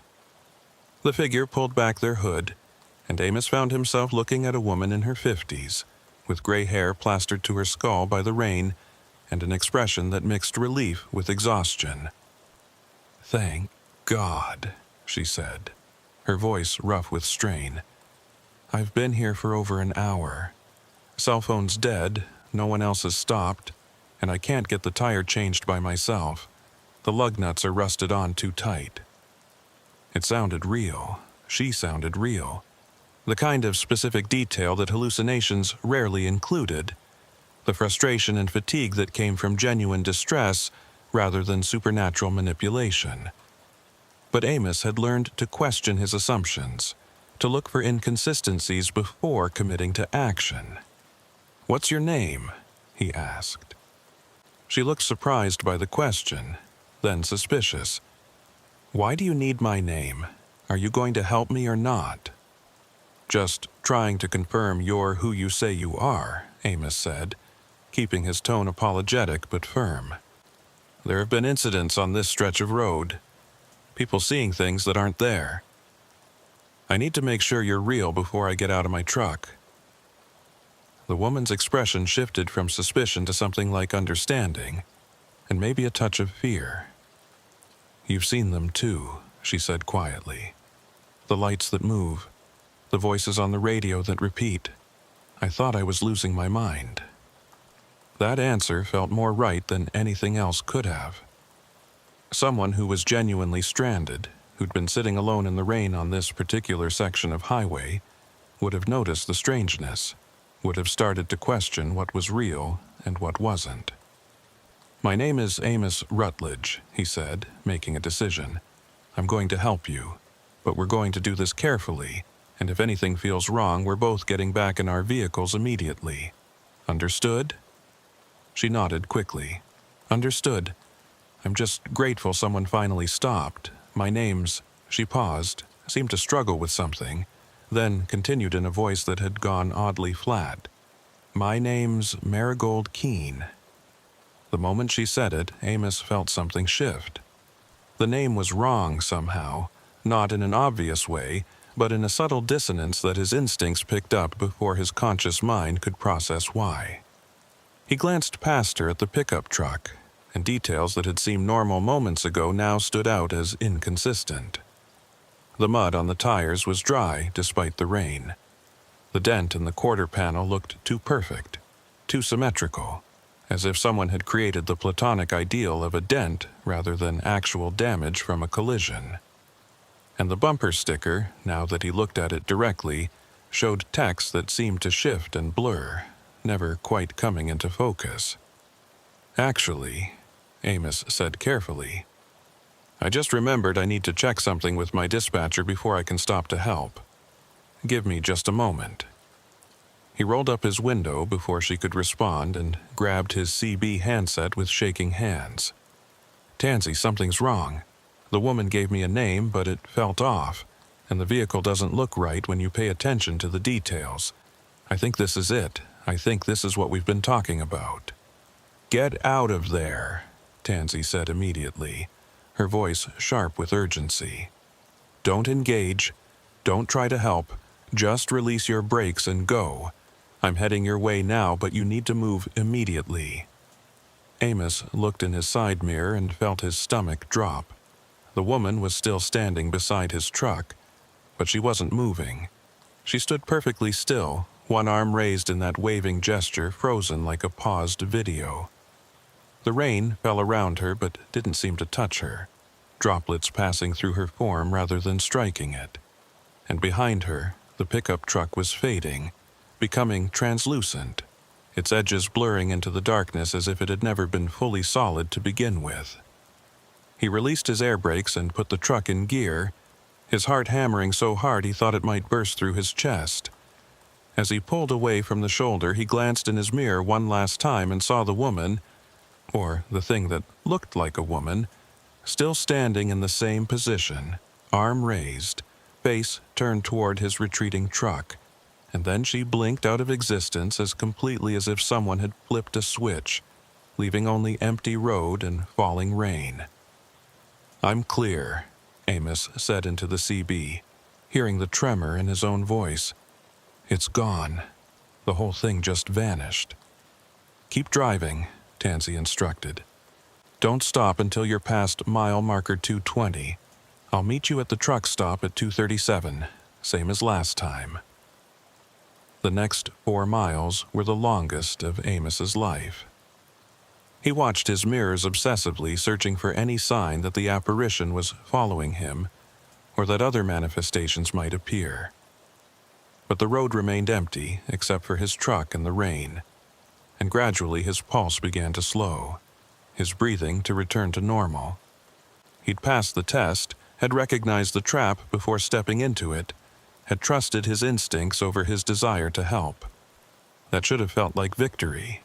Instead, it felt like he'd barely escaped something vast and patient and utterly inhuman. Tansy was waiting for him at the truck stop, her wrecker parked in the same spot it had occupied 6 months ago. They sat in his cab this time, the heater running to ward off the chill of the rain, and he told her everything that had happened. She listened without interrupting, her expression growing more troubled as he described the woman who'd given a name that felt wrong, the pickup truck that faded like mist, the way reality had seemed to unravel once he started questioning what he was seeing. "Marigold Keene," Tansy said slowly when he finished. "That's interesting." "Why?" "Because that's one of the names I've seen in the old records," she said. "From the highway construction project in 1962. Marigold Keene was a surveyor who worked on draining the wetlands. She was one of the 3 people who disappeared during the construction, though officially she was listed as having moved out of state for family reasons." Amos felt cold that had nothing to do with the weather. "So, that thing on the road was using her name. Why?" "Maybe because it's the only name it knows," Tansy suggested. "Or maybe because it's trying to communicate something about its own origins, showing you a piece of the history that created it. The road was built over the wetlands, and the wetlands took those 3 workers, and now something that uses the road's infrastructure, lights, CB signals, the shapes of vehicles, is reaching out in the only way it can." "Reaching out for what?" Amos asked. "What does it want?" Tansy was quiet for a long moment, staring out at the rain. "I don't think it wants anything," she said finally. "I think it is, like a recording that keeps playing, or an echo that never quite fades. The wetlands were drained, but never truly destroyed, and the people who disappeared into them left something of themselves behind.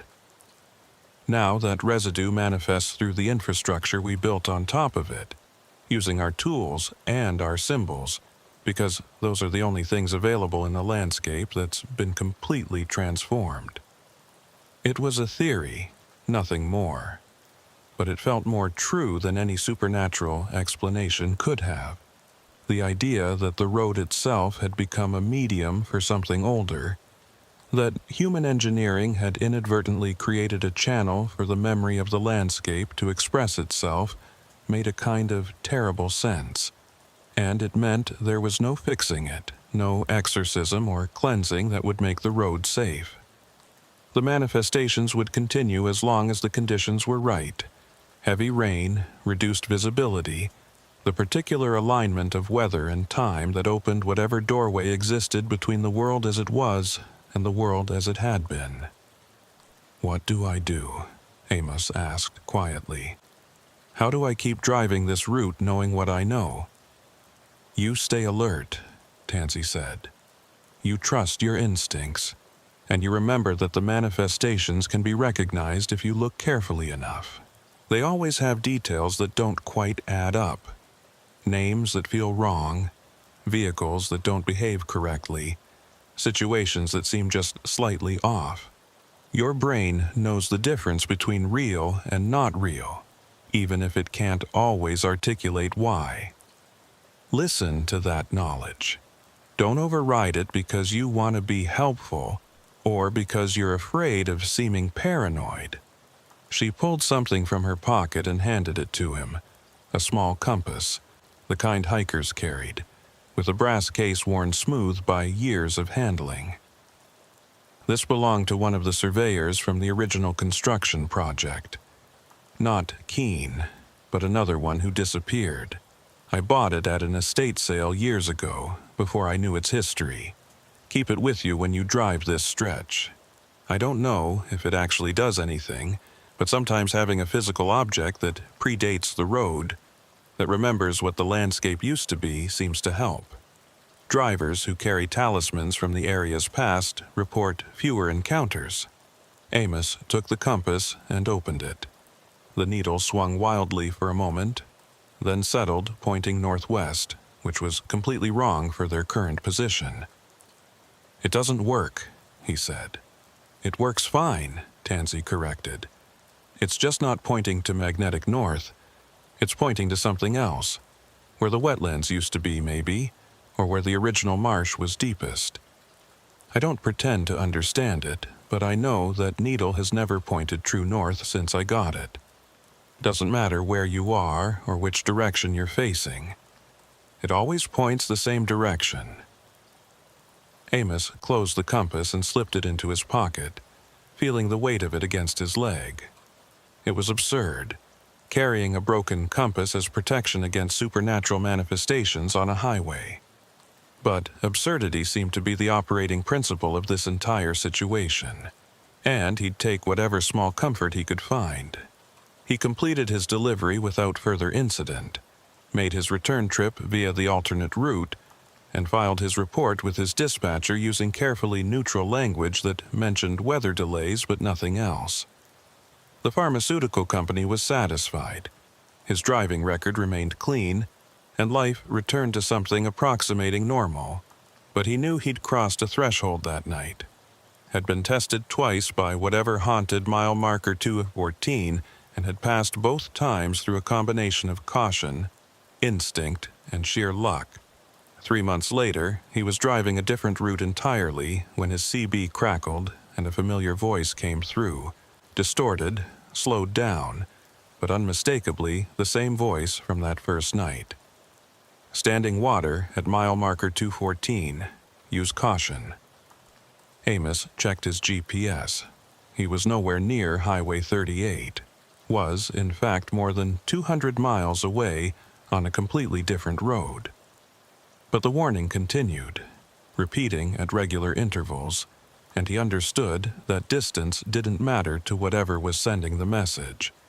It had marked him somehow, had recognized him as someone who could perceive its manifestations, and now it was reaching out across space to communicate something he couldn't quite interpret. He pulled the compass from his pocket and opened it.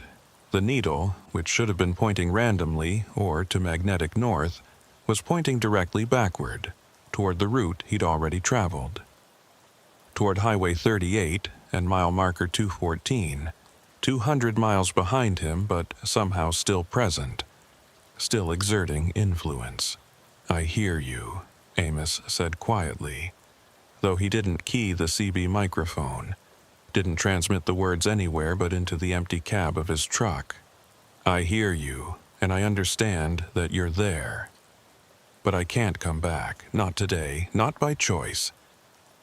The voice on the CB continued its warning for another minute, then fell silent. The compass needle swung back to its default position, northwest, toward the place where wetlands used to be. And Amos drove on through clear weather and ordinary roads, carrying the knowledge that he'd been changed by his encounters, marked by something that existed in the margins between what was and what used to be. He still drives the same routes, still makes his deliveries on schedule, still maintains his perfect safety record. But he carries the compass with him always, and he listens to the CB even when nothing seems to be transmitting. And he watches for lights that pulse in rhythms that don't quite match normal vehicle flashers, because he knows now that the road remembers, that landscape holds memory in ways that engineering can't erase, and that sometimes the past reaches up through the present in forms we barely recognize until we're already following them into the dark. And on nights when the rain comes down hard and the Weather Service issues flood warnings for the valley, he takes the alternate route without being asked, makes the choice that adds hours to his journey, but keeps him away from mile marker 2 and 14. Not because he's afraid, exactly, but because he's learned that some invitations shouldn't be accepted, some lights shouldn't be followed, and some questions are better left unanswered by those who still have the luxury of choice. The road is patient. The road is always there. And someday, when conditions align and circumstances force him back to that stretch of highway in the middle of a storm, he'll have to face it again. But until that day comes, he drives carefully, pays attention to details, and trusts the part of himself that knows when something is reaching out from beneath the asphalt, using the language of lights and voices and familiar shapes to say things that can't be translated into human words. The amber lights still pulse at mile marker 214 on rainy nights. Other drivers still report seeing them, still follow them into flood zones or pull over to investigate. Some make it through. Some don't. And the road continues to take what it takes and return what it returns, following logic that predates highways and human engineering, expressing something that was here before the pavement and will remain long after the asphalt cracks and crumbles and the wetlands begin their slow reclamation of the land that was taken from them. Amos Rutledge knows this. He carries it with him on every drive, this knowledge of what waits in the places where past and present intersect, where memory becomes manifest, where the road speaks in a language only some can hear. And he drives on because that's what truckers do. They drive on through darkness and uncertainty, carrying their loads and their secrets, marked by experiences that can't be explained but can never be forgotten. The compass rests in his pocket, pointing always toward the wetlands that used to be. And sometimes, late at night when the rain is heavy and the road stretches empty before him, Amos pulls it out and watches the needle swing, and wonders what it would be like to follow that direction, to drive off the pavement and into the landscape that remembers, to finally understand what the lights have been trying to show him all along. But he doesn't follow. Not yet. Because he's a professional driver with deliveries to make and a life that still makes sense in the ordinary world. And because some mysteries once solved can't be unsolved, and some doors, once opened, can never be closed again. The road waits. The lights pulse, and mile marker 214 stands at the edge of the flood zone, marking the place where reality bends and the past bleeds through, and drivers who pay attention learn that the world is stranger and deeper and more dangerous than any map could ever show. Amos Rutledge drives carefully. He stays alert, and he remembers.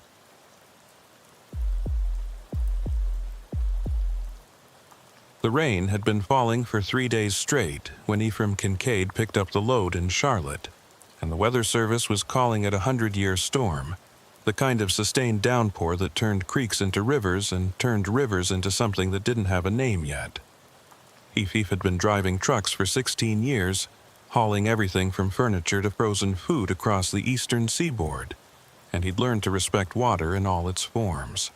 Flash floods could turn a routine drive into a life-threatening situation faster than any other road hazard, and standing water hid dangers that weren't visible until your wheels were already sinking into them.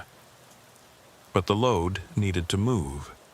Medical equipment bound for a hospital in Richmond, and F had never missed a delivery in his career.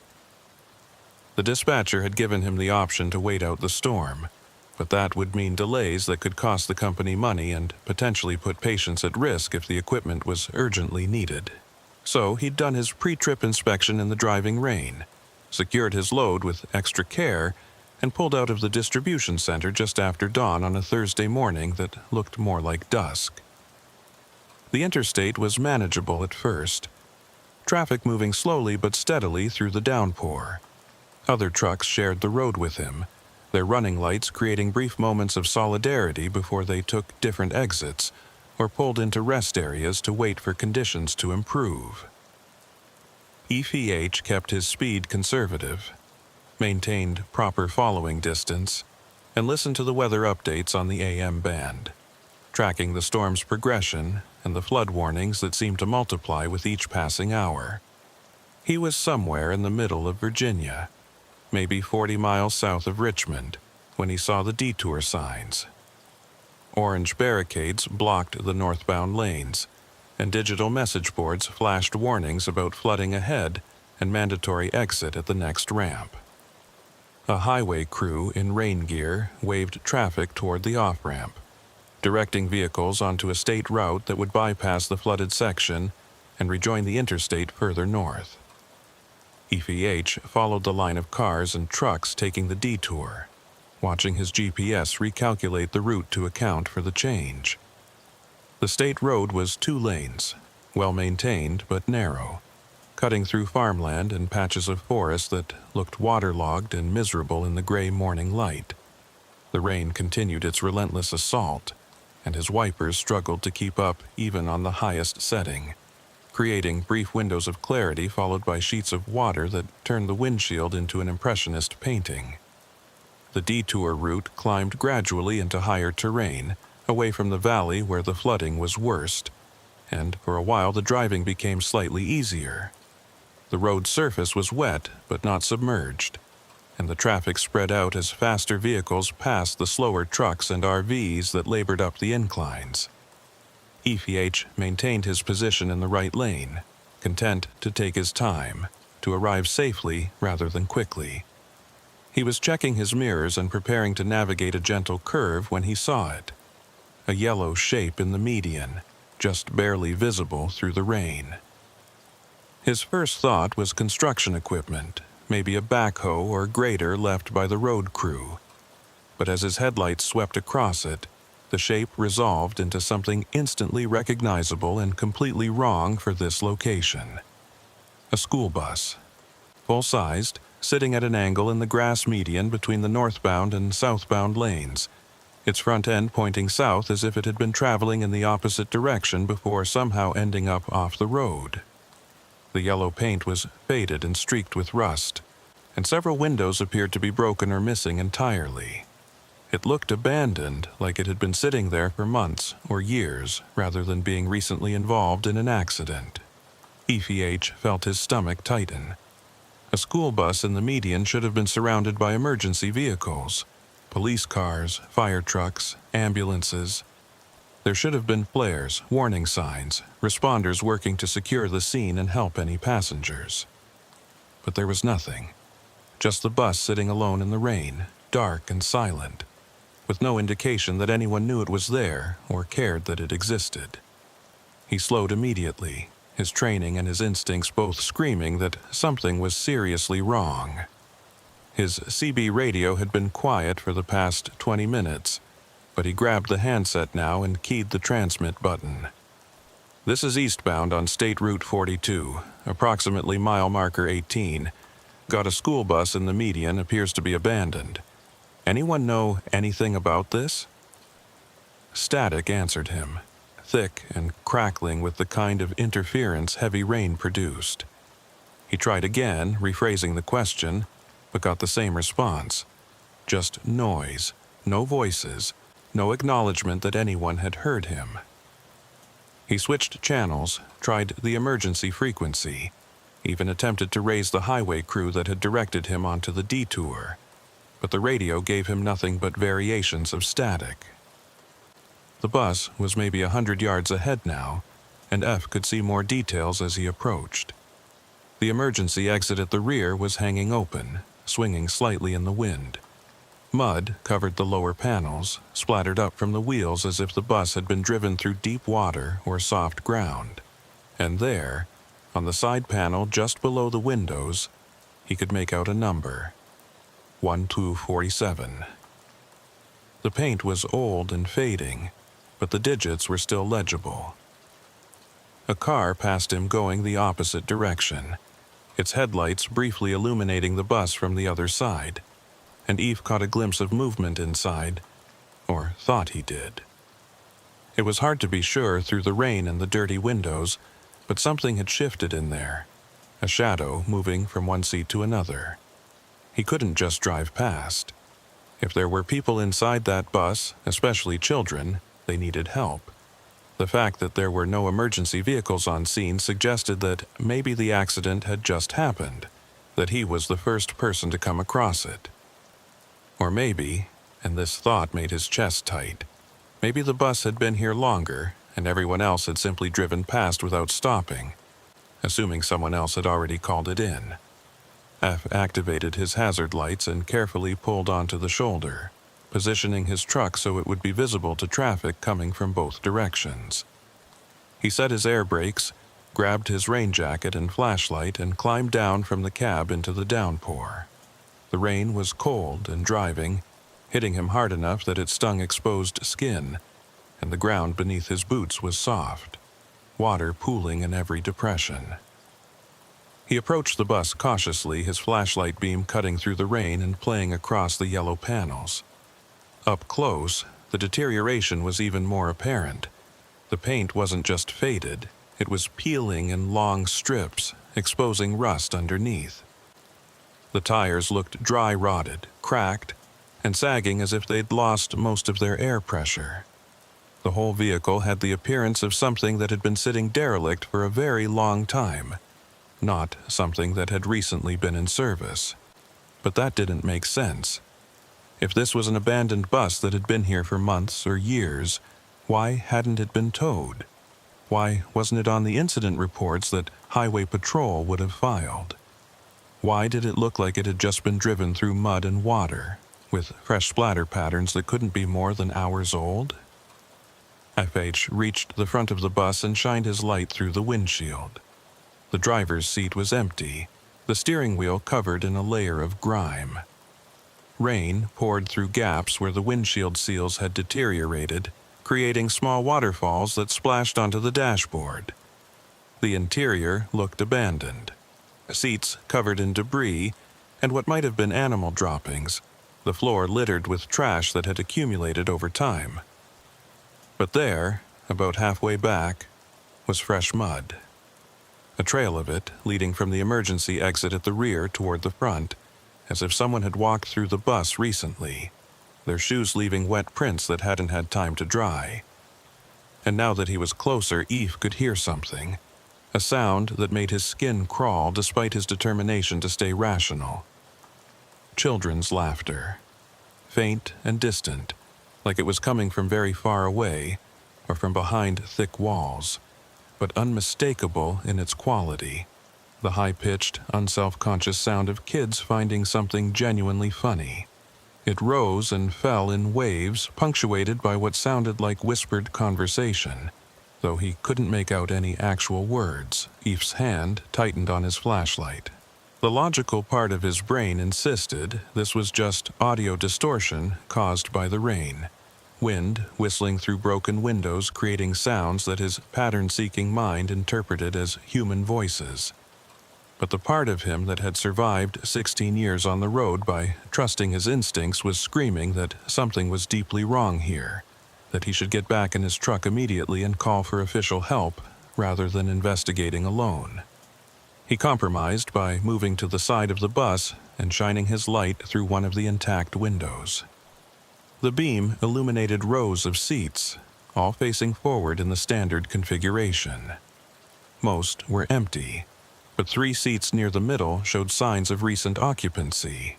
The vinyl surfaces looked clean, free of the dust and debris that covered the others. And on one of those seats, barely visible in the beam of his flashlight, was a small backpack, bright blue, with cartoon characters on it, looking new and out of place in the deteriorated interior. The laughter came again, louder this time, and definitely coming from inside the bus. Eve moved toward the open emergency exit at the rear, his boots squelching in the wet grass. The door hung at an angle, one hinge broken, and mud was smeared across the steps as if multiple people had used them recently. He climbed up carefully, testing each step before putting his full weight on it, and pulled himself into the interior of the bus. The smell hit him immediately, mold and rot and stagnant water, the odor of abandonment and decay. But underneath that was something else, something fresher. The scent of rain-wet clothing and the faint chemical smell of laundry detergent. Someone had been here recently. Someone who washed their clothes in modern detergent and wore shoes that tracked mud in patterns consistent with active use rather than years of weathering. "Hello," Ive called out, his voice sounding small and swallowed by the rain hammering on the metal roof. "Anyone here? Do you need help?" No answer. The laughter had stopped the moment he climbed aboard, cutting off so abruptly that the silence felt deliberate, as if whoever had been making the sound was now holding their breath and waiting. Eve moved slowly down the aisle, his flashlight beam revealing more details that didn't add up. Fresh scratches on the metal seat frames, as if small hands had been gripping them recently. A crushed juice box on the floor, its expiration date 2 months away. A child's drawing, done in crayon on a piece of paper that was damp but not disintegrated, showing stick figures and a yellow bus and what might have been trees or flames. It was hard to tell. He reached the front of the bus and stood beside the driver's seat, looking back down the aisle. In the beam of his flashlight, everything looked exactly as abandoned as it should. Old, decayed, empty. But when he turned the light off for just a moment, letting his eyes adjust to the gray daylight filtering through the dirty windows, he thought he saw something different. Movement in the seats, shapes that might have been children hunched down and hiding.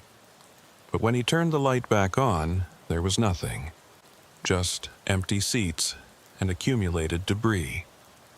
His CB radio crackled from outside, the sound barely audible through the rain, but distinct enough to catch his attention. Someone was trying to reach him, their transmission breaking up but persistent. EPH moved quickly back toward the emergency exit, suddenly desperate to be out of the bus and back in the familiar safety of his truck.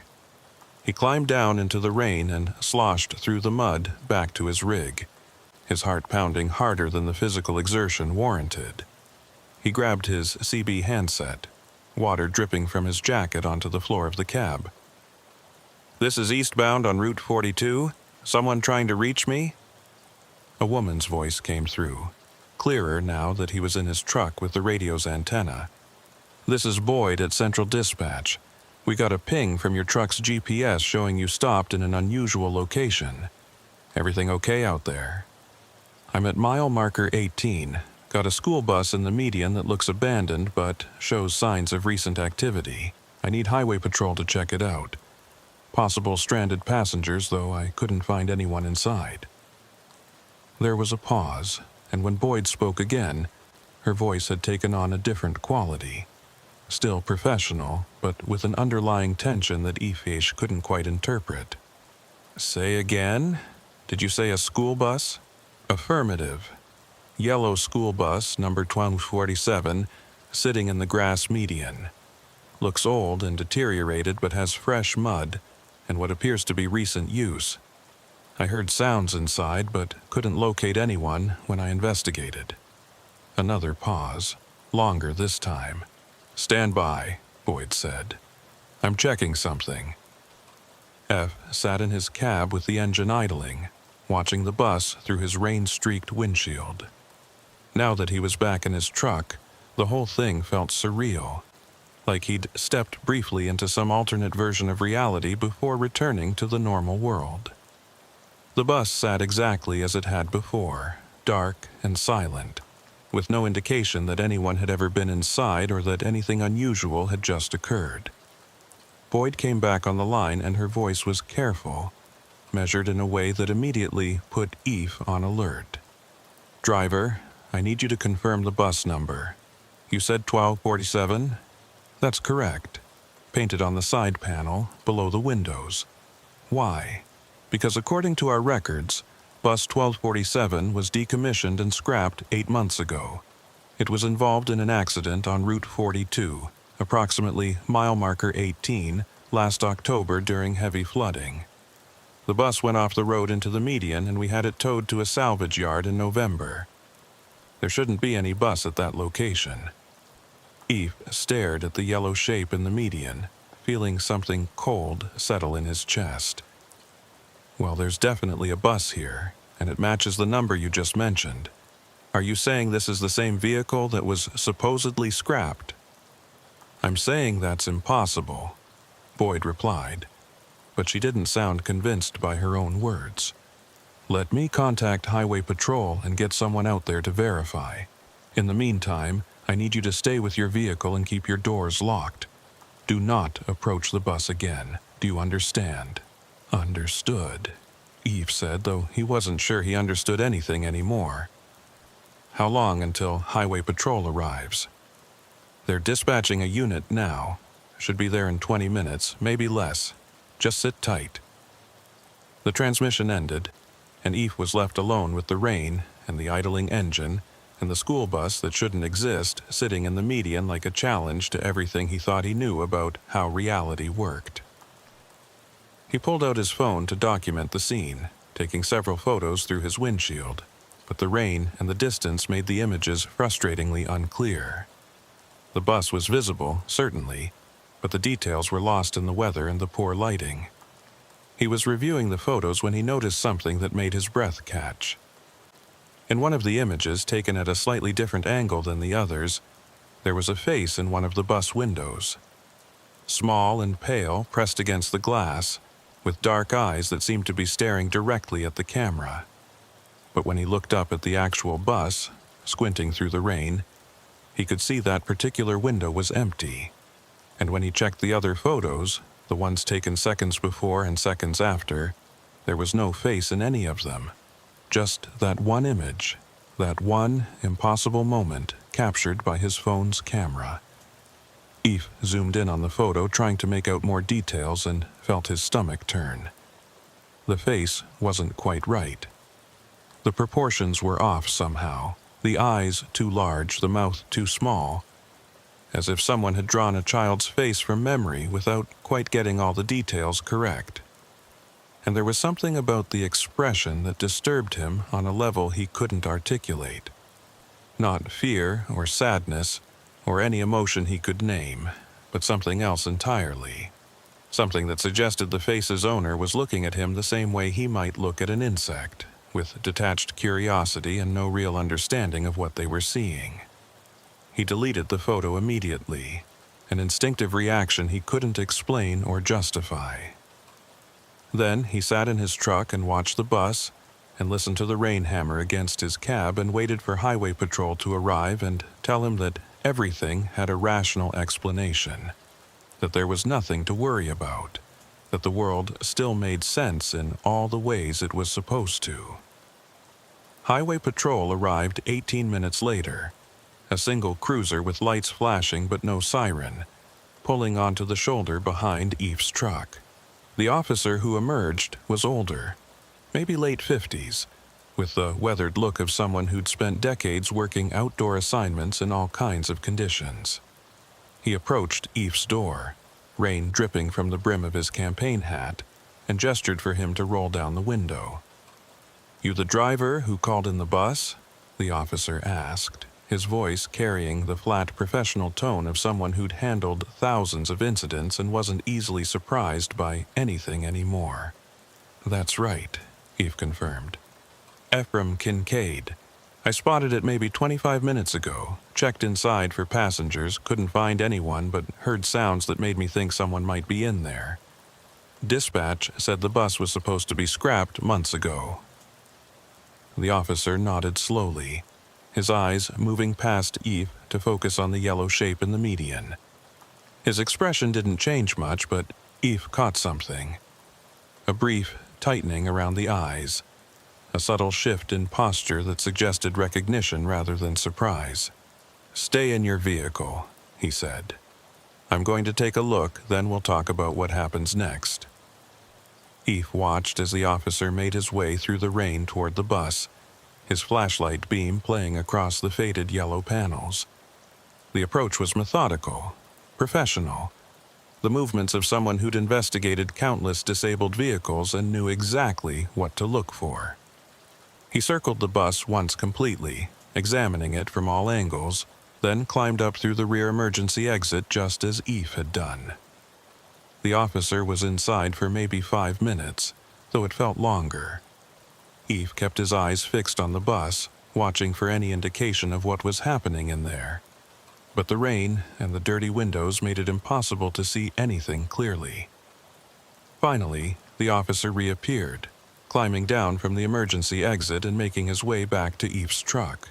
His expression was carefully neutral, but there was something in his bearing that hadn't been there before. A tension that suggested he'd found something that troubled him. "Did you touch anything inside?" the officer asked once he was back at Eve's window.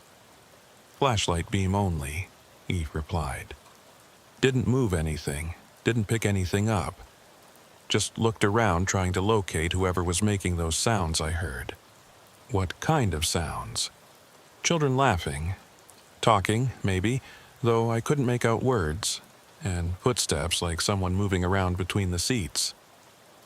Eve hesitated, then added, "I know how that sounds. But I'm not making it up, and I wasn't imagining it. I heard people inside that bus." The officer was quiet for a moment, rain drumming on the hood of Eve's truck between them. "I believe you heard something," he said finally. "Question is what you actually heard versus what you think you heard. Rain does strange things to acoustics, especially with a metal structure like a bus. Wind through broken windows can create sounds that seem human when they're not. Your brain interprets those sounds as familiar patterns, voices, laughter, footsteps, because that's what makes sense given the context of a school bus." It was a reasonable explanation, one that Eve had already considered and tried to convince himself to accept. But it didn't account for everything he'd experienced. "What about the fresh mud?" he asked. "The tracks leading from the rear exit to the front, like someone had walked through recently. That's not acoustic distortion." "No, it's not," the officer agreed. "But it's also not necessarily connected to whatever sounds you heard. Could be from the tow crew when they originally came to assess the bus after the accident, or from homeless individuals using the bus as temporary shelter, or from kids exploring an abandoned vehicle they found in the median. Doesn't mean there was anyone inside when you arrived." Eve wanted to argue, wanted to explain about the backpack and the juice box and the drawing and all the other details that suggested recent, active use rather than casual exploration. But he could see that the officer had already constructed his explanation, had fit the evidence into a framework that made sense within normal parameters, and pushing back would only make Eve look unreliable or emotionally compromised. "So, what happens now?" Eve asked instead. "Is the bus staying here, or are you having it towed?" "We'll have it towed," the officer said. Should have been done months ago, apparently. Somehow it fell through the cracks in the system.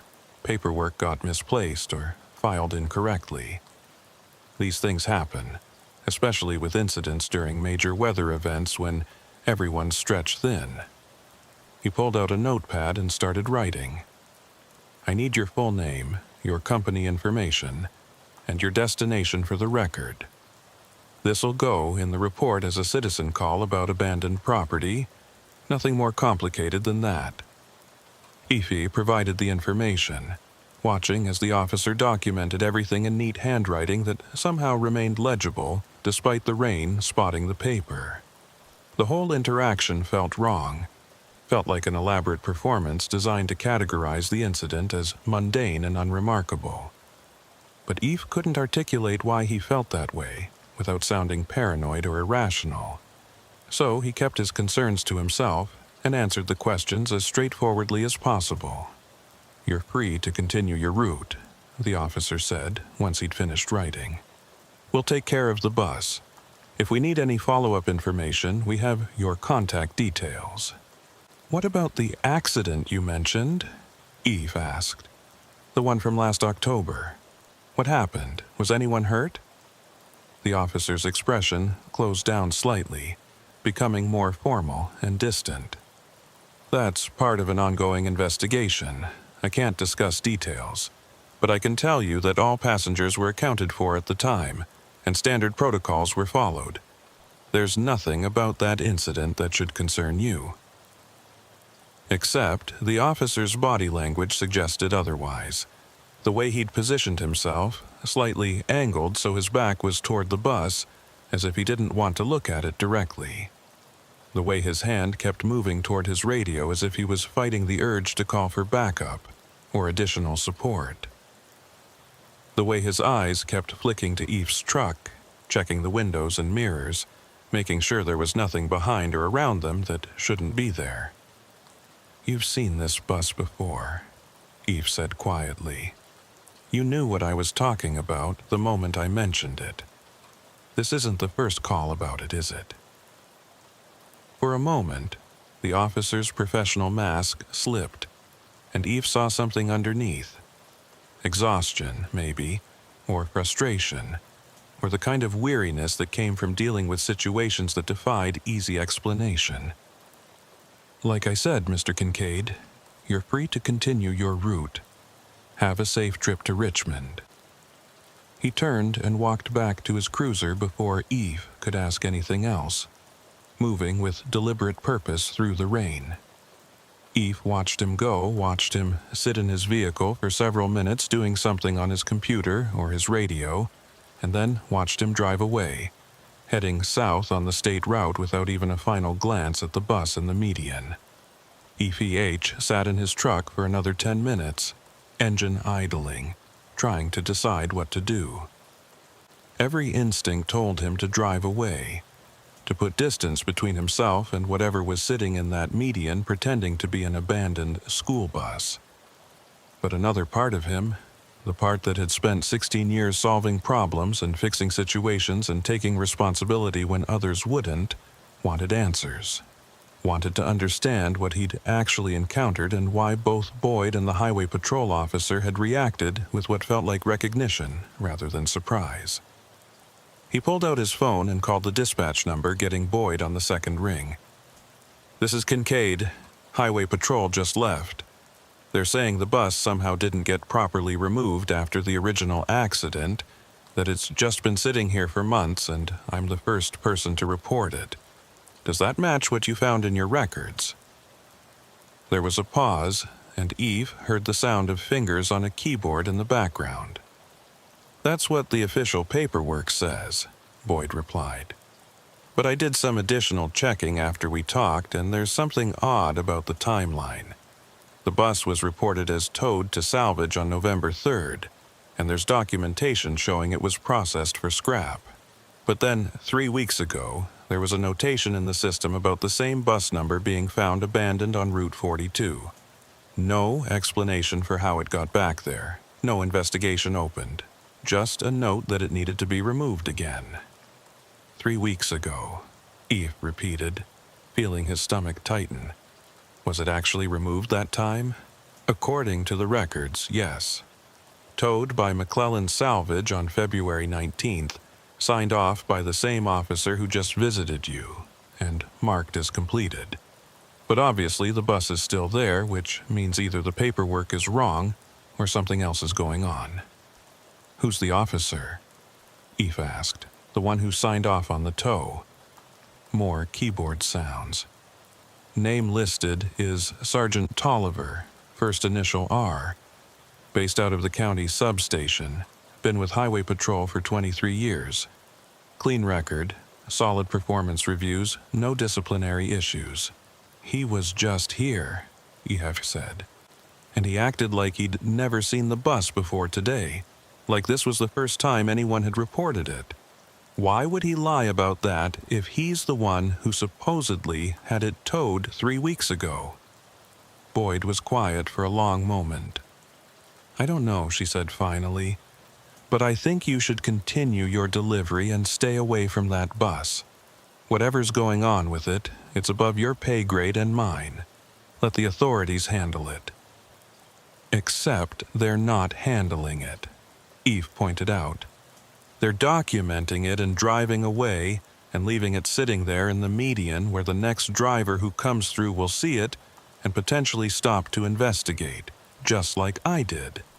If there's something dangerous about that bus, shouldn't someone be warning people? Warning them about what? Boyd asked, and her voice had taken on a sharp edge. That an old school bus is sitting in a median and making sounds that might be wind through broken windows? That it has some mud on the floor that could be from a dozen different sources? You said yourself you didn't find anyone inside, didn't see any actual danger. What exactly would we be warning drivers about? She was right, and that was the most frustrating part. F had nothing concrete to point to, no clear hazard that justified closing the road or putting up warning signs. Just a collection of unsettling details that added up to a feeling rather than a fact. And feelings didn't meet any standard for official action. Fine, Eve said. I'll continue my route.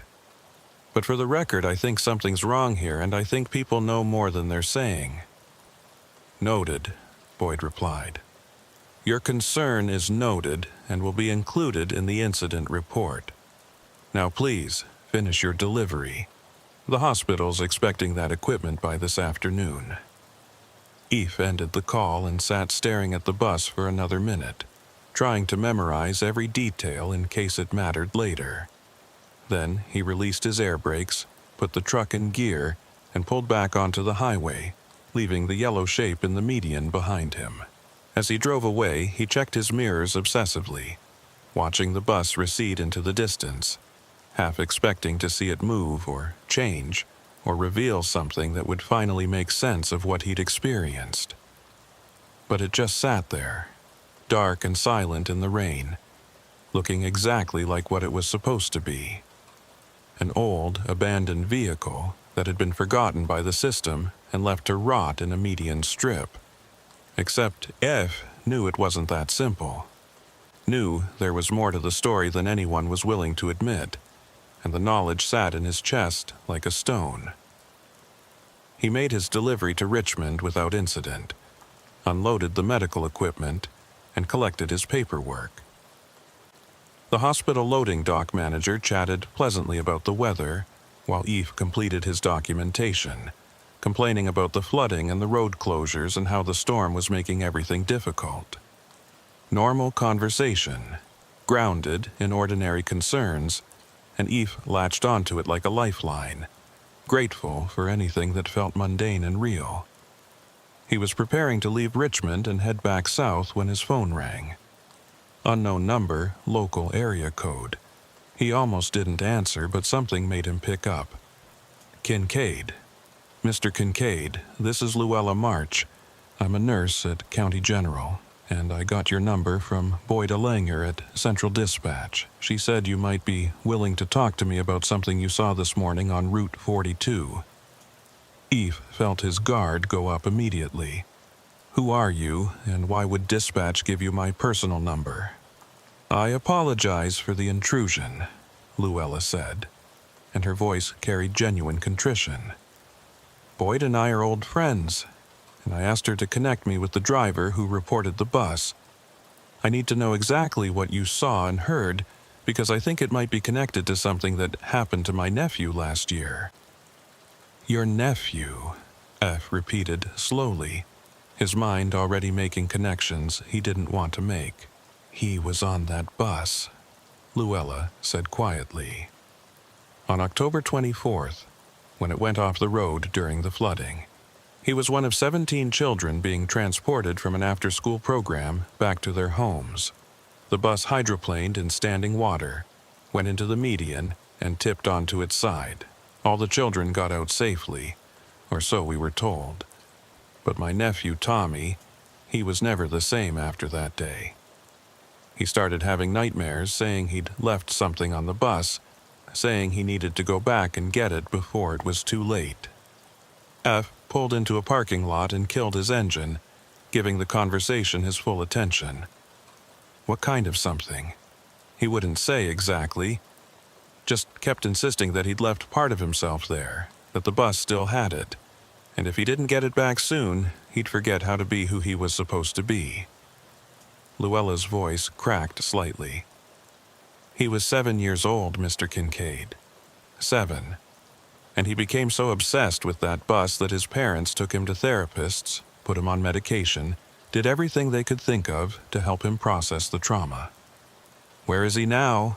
Eve asked, though he had a sinking feeling he already knew the answer. "Missing," Luella said, and the word hung between them like a weight. "He disappeared 3 weeks ago while walking home from school.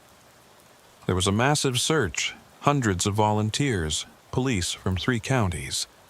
They found his backpack 2 days later, sitting on the shoulder of Route 42, right at mile marker 18, right where the bus had been. 3 weeks ago. The same time the bus had supposedly been towed for the second time, according to Boyd's records. The same time it had mysteriously reappeared in the median after being scrapped months earlier. EVH felt cold spreading through his chest, felt pieces clicking together into a picture he desperately didn't want to see. "The backpack," he said carefully. "What color was it?" "Blue," Luella replied. "Bright blue, with cartoon characters on it. He'd just gotten it at the start of the school year. Was so proud of it." "Why?" F closed his eyes, seeing again the interior of the bus. The clean seat with the bright blue backpack sitting on it, looking new and out of place among the decay. "I think I saw it," he said quietly. "Inside the bus, on one of the seats." Luella made a sound that might have been a sob or might have been something else entirely. "Then he's still there," she said. "He went back, just like he said he needed to, and now he's stuck there somehow. Mr. Kincaid, I need you to tell me exactly what you experienced.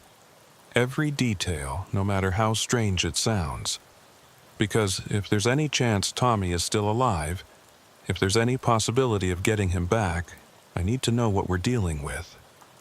So Eve told her. He described the sounds of children laughing, the fresh mud tracks, the drawing done in crayon, the face in the window that appeared in only one photograph. He told her about the officer's strange behavior, about the inconsistencies in the records, about the feeling that the bus wasn't quite what it appeared to be. And he told her about how, when he'd been standing inside looking down the aisle with his flashlight off, he'd thought for just a moment that he'd seen children in the seats, hiding and watching him with eyes that reflected no light. When he finished, Luella was quiet for so long that F thought the call might have dropped. Then she spoke, and her voice was steady despite what must have been crushing emotional weight. "I'm going there," she said. "Tonight, after my shift ends.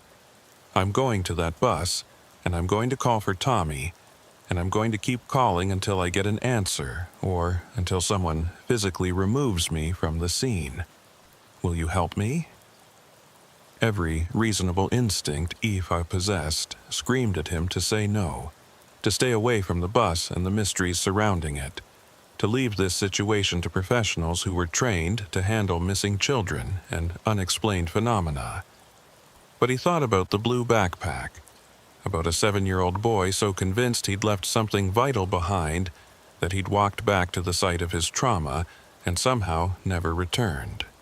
And he thought about how he'd feel if it were his nephew, his child, his family member trapped in whatever nightmare that bus represented. "What time does your shift end?" he asked. 6 o'clock, Luella said. "I can be at mile marker 18 by 7, maybe a little earlier if traffic cooperates." "I'll meet you there," Eve said, making a decision he suspected he'd regret but couldn't bring himself to avoid. "But we're not going alone, and we're not going unprepared. I know someone who might be able to help us understand what we're dealing with." He thought about Tansy McCoy, about the folder full of incidents and reports she'd compiled, about her theory that roads absorbed the history of the places they crossed, and sometimes expressed that history in ways that looked supernatural, but might just be natural phenomena humans didn't yet understand. If anyone would have insight into a bus that refused to stay scrapped, that appeared and disappeared according to no logic the authorities could track, it would be someone like Tansy who studied these anomalies instead of dismissing them. "Who?" Luella asked. "A record driver who's been researching strange incidents on highways," EF explained. "She's based in a different region, but she might know someone local who tracks this kind of thing. Or she might have information that could help us figure out what's actually happening with that bus." "Okay," Luella said. "Call whoever you need to call. But Mr. Kincaid, I'm going to that bus tonight whether you're there or not, whether anyone helps me or not. Tommy is my nephew, and I'm not leaving him out there alone anymore." F understood. He'd do the same thing in her position, would move heaven and earth to find a missing family member regardless of the personal cost or the potential danger. "I'll be there," he promised, 7 o'clock. "And Luella, bring a flashlight, warm clothing, and anything else you'd need if we end up being out there for several hours. I don't know what we're going to find, but I think we need to be prepared for the long haul." After ending the call, F sat in his truck and stared at nothing, trying to process the decision he'd just made. He was going back to the bus. He was going back with the aunt of a missing child, searching for answers that might not exist, investigating a situation that Highway Patrol had already documented and dismissed. It was irrational, potentially dangerous, and completely against every principle of professional driving that emphasized staying in your lane and leaving unusual situations to the authorities. But he couldn't shake the image of that blue backpack sitting clean and new on a deteriorated bus seat, waiting for someone to come back and claim it. Couldn't forget the sound of children's laughter echoing through a supposedly empty vehicle. Couldn't ignore the growing conviction that Tommy March hadn't simply wandered away and gotten lost, but had found his way back to the place that haunted him and discovered something there that wouldn't let him leave. Ife started his engine and began the drive back toward mile marker 18, toward the school bus that shouldn't exist, toward answers that might be more terrifying than the questions themselves. Ife returned to mile marker 18 just as the sun was setting, painting the wet landscape in shades of copper and gray. The rain had lessened to a steady drizzle, and the clouds were breaking up in places, allowing weak light to filter through. He pulled his truck onto the same shoulder he'd used that morning, positioning it so his headlights would illuminate the median once full darkness fell. The school bus sat exactly where it had been hours earlier, unchanged and unchanging, its yellow paint dull in the fading light. He'd spent the afternoon making calls and asking questions, trying to gather information that might help them understand what they were dealing with. Boyd had been reluctant to provide additional details beyond what she'd already shared, citing privacy regulations and active investigations, but she'd confirmed that Tommy March's disappearance was still classified as an open missing persons case with no strong leads. The backpack found at mile marker 18 had been processed for evidence, showed no signs of foul play, and contained only the items a 7-year-old would normally carry: a homework folder, a juice box, and a small toy truck. Eve H. had also tried to reach Tansy McCoy, hoping her expertise with highway anomalies might offer some insight, but her phone had gone straight to voicemail. He'd left a message explaining the situation in broad terms, asking if she knew of similar incidents involving vehicles that refused to stay removed or locations that seemed to trap people in ways that defied conventional explanation. He wasn't sure she'd call back in time to be helpful, but the attempt had made him feel slightly less like he was walking blind into something dangerous. A car pulled onto the shoulder behind his truck at exactly 7 o'clock. A small sedan, practical and well-maintained, with a parking sticker from County General Hospital visible on the windshield. Luella March climbed out, a woman in her early 40s wearing jeans and a heavy jacket, her dark hair pulled back in a practical ponytail. She carried a large flashlight and what looked like a backpack of her own, stuffed with supplies. Eve got out of his truck to meet her, and they stood in the drizzle for a moment, sizing each other up. Luella's eyes were red-rimmed, suggesting recent tears or lack of sleep, or both, but her expression was determined, focused in the way people got when they'd moved past grief into action. "Thank you for coming," she said, extending her hand. "I know this is asking a lot, especially from someone who doesn't know us, doesn't have any obligation to help."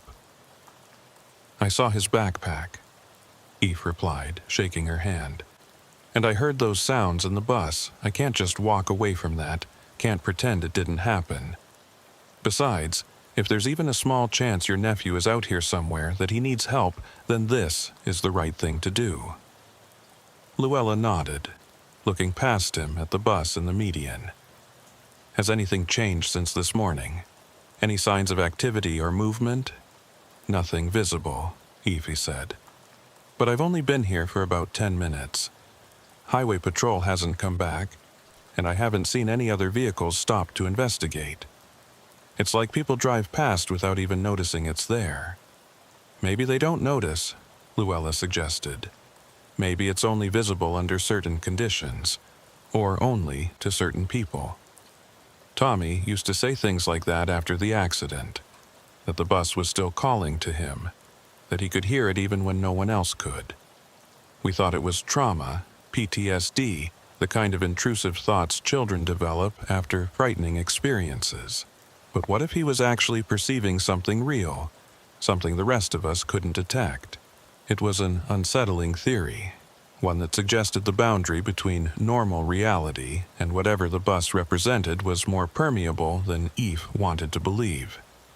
But it would explain some of the inconsistencies, why the bus appeared in official records as being removed, yet remained physically present in the median, why Highway Patrol seemed to forget about it between incidents, why Eve had been able to see and enter it while other drivers apparently passed by without stopping. "We should establish some ground rules before we approach," Eve said, pulling out his own flashlight and checking the battery.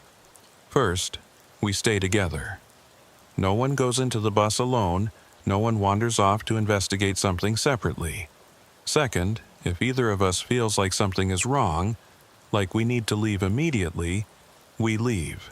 No arguments, no hesitation. And third, we document everything. Photos, videos, voice recordings if we can. Whatever we find, we need evidence that other people can examine." Luella agreed, and they approached the bus together, their flashlight beams cutting through the gathering darkness. The drizzle had stopped, leaving everything wet and glistening, and the air smelled of rain-soaked earth and something else, something faintly metallic and organic that Eve couldn't quite identify. As they got closer, he noticed details he'd missed that morning in his initial investigation. The mud on the tires wasn't uniform. On the side facing the southbound lanes, it was dry and cracked, consistent with having been there for months. But on the side facing the northbound lanes, where Eve had approached that morning, the mud looked fresh and dark, still damp despite hours of sitting in place. As if the bus existed in two different time periods simultaneously, one side aging normally while the other remained frozen in the moment of the accident. "Do you see that?" Eve asked, pointing out the discrepancy to Luella. She studied the tires carefully, then moved around to examine the other side of the bus. When she came back, her expression was troubled. "The whole vehicle is like that. The southbound side looks abandoned, deteriorated, like it's been sitting here for years, but the northbound side looks almost new, like the accident just happened. How is that possible?" "I don't know," Eve admitted. "But I think it means we need to be very careful about which side we enter from and what we touch once we're inside. If the bus is somehow existing in multiple states at once, interacting with it might have unpredictable effects." They decided to use the rear emergency exit again, approaching from the northbound side where the bus looked more intact. Eve climbed up first, testing each step before putting his full weight on it, then helped Luella up behind him. The interior looked exactly as it had that morning: deteriorated seats, scattered debris, the smell of mold and decay. But now, with the sun fully set and only their flashlights providing illumination, the space felt different, more oppressive, more deliberately concealing. "Tommy," Luella called out, her voice breaking slightly on the name. "Tommy, it's Aunt Luella. If you can hear me, please answer. Please let me know you're here." Silence, the kind that felt heavy and expectant, like the air before a thunderstorm. Ive swept his flashlight beam slowly down the aisle, examining each row of seats, looking for any sign of the fresh occupancy he'd noticed that morning. The blue backpack was gone from the seat where he'd seen it, and for a moment he wondered if he'd imagined the whole thing, if stress and atmospheric conditions had created false memories that felt real but weren't. Then Luella gasped, and he turned to see her pointing at one of the windows. Pressed against the glass from the outside, visible only because of the angle of her flashlight, was a small handprint, fresh enough that condensation still clung to the edges, small enough that it could only belong to a child.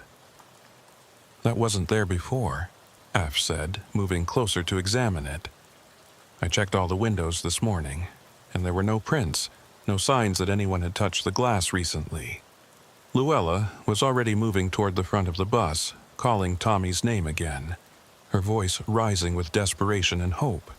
Eve followed, keeping his flashlight trained on their path, watching for anything that might trip them or present a hazard. They reached the driver's area, and Luella stopped abruptly, her hand flying to her mouth. On the dashboard, arranged in a neat line, were 3 items: a toy truck, identical to the one Boyd had mentioned finding in Tommy's backpack; a juice box, the same brand from the backpack; and a folded piece of paper that, when Luella unfolded it with shaking hands, revealed a child's drawing done in crayon. It showed a yellow bus, stick-figure children visible through the windows, and what looked like a figure standing outside, arms raised as if waving or calling. "This is his," Luella whispered, her voice thick with emotion. "This is Tommy's drawing style. I'd recognize it anywhere. He drew pictures like this all the time before he disappeared. Always the same image, always the bus with children inside and someone standing outside trying to reach them." "Was he drawing himself?" Eve asked. "The figure outside the bus?" "I thought so at first," Luella said. "But then one day I asked him who it was and he said it was me. He said I would come looking for him, and when I did, I needed to call very loud so he could hear me through the walls." She looked up at Eve, tears streaming down her face. He knew this would happen. He knew he'd end up trapped here, and he was trying to tell us how to find him. The implications of that were staggering and terrible. A 7-year-old predicting his own disappearance, trying to leave instructions for his rescue through drawings no one had understood until too late. EVH wanted to dismiss it as coincidence or retroactive pattern matching, the human tendency to see meaningful connections in random events. But standing in the bus with the drawing in Luella's hands and the fresh handprint on the window, dismissal felt like willful blindness. "Then we call," Aoife said. "We call as loud as we can, and we keep calling until something answers or until we're physically unable to continue." They started calling together, their voices echoing through the metal shell of the bus and out into the night. "Tommy, Tommy March, can you hear us? Your Aunt Luella is here. We've come to take you home." Over and over, taking turns so their voices wouldn't give out, maintaining a steady rhythm of sound that filled the space and pushed back against the oppressive silence. At first, nothing happened. The bus remained empty and dark, responding to their calls only with natural echoes and the creaking of metal settling. But after maybe 10 minutes of continuous calling, Eve noticed something changing. The air inside the bus was growing colder, temperature dropping rapidly enough that their breath began to fog. And the ambient sound was shifting, the natural background noise of wind and distant traffic fading away until there was only their voices, and then, gradually, another sound underneath. Children laughing. The same sound Eve had heard that morning, but clearer now, more distinct. Not distant or muffled, but present, as if the children were right there in the bus with them, sitting in seats that looked empty but somehow weren't. The laughter had a strange quality to it, not quite innocent, not quite menacing, but something in between. The sound of children engaged in a game they didn't fully understand, following rules that made sense to them but might not make sense to anyone else. "Tommy?" Luella called again, her voice cracking with emotion. "Tommy, if that's you, please show yourself. Please let me see you. I've been so worried. We've all been so worried. We just want to bring you home." The laughter stopped abruptly, replaced by whispered conversation too quiet to make out individual words. F aimed his flashlight toward the sound, and for just a moment, less than a second, barely long enough to register, he saw them. Children sitting in the seats, 7 or 8 of them wearing clothes that looked wet and muddy as if they'd been playing outside in the rain. They were looking at Luella and Afe with expressions that mixed curiosity and caution, the way children looked at strangers they'd been taught not to talk to. Then F blinked, and the seats were empty again, but the impression remained, burned into his retinas like an afterimage. Small faces, wide eyes, hands gripping the seat backs in front of them. And in the third row on the right, a boy with dark hair and a blue jacket who looked exactly like the photograph Luella had shown him on her phone, the picture of Tommy taken 2 weeks before his disappearance. "Did you see them?" Luella asked, her voice barely above a whisper. "Please tell me you saw them too, that I'm not losing my mind." "I saw them," Aoife confirmed. "And I saw Tommy. 3rd row, right side. He was there, Luella. He was looking right at us." Luella moved quickly down the aisle, stopping at the seat F had indicated. She reached out toward it, her hand trembling, and the moment her fingers made contact with the vinyl surface, the temperature dropped even further. The metal walls of the bus began to frost over, ice crystals forming in intricate patterns that looked almost deliberate, almost like writing. And through the sudden cold, a child's voice spoke clearly, close enough that it seemed to come from right beside them. "Aunt Luella?" It was Tommy's voice, unmistakable according to Luella's reaction. She spun around, searching for the source, her flashlight beam sweeping wildly across the interior. "Tommy, where are you? I can hear you, but I can't see you." "I'm here," the voice said, and now Eve could pinpoint the location. It was coming from the seat Luella had touched, as if Tommy was sitting there but somehow invisible, present in a way that their eyes couldn't detect, but their ears could. "I came back like I said I would. I had to get what I left behind. "What did you leave behind, sweetie?" Luella asked, her voice gentle despite the terror that must have been coursing through her. "What was so important that you had to come back?" "Part of me," Tommy replied, and his voice carried a flatness that was deeply unsettling, as if he was reciting memorized words rather than speaking spontaneously. "When the bus fell over, part of me got stuck in the moment. The scared part. The part that didn't want to get up and leave because leaving meant accepting that something bad had happened. So that part stayed, and the rest of me went home. But I wasn't whole anymore.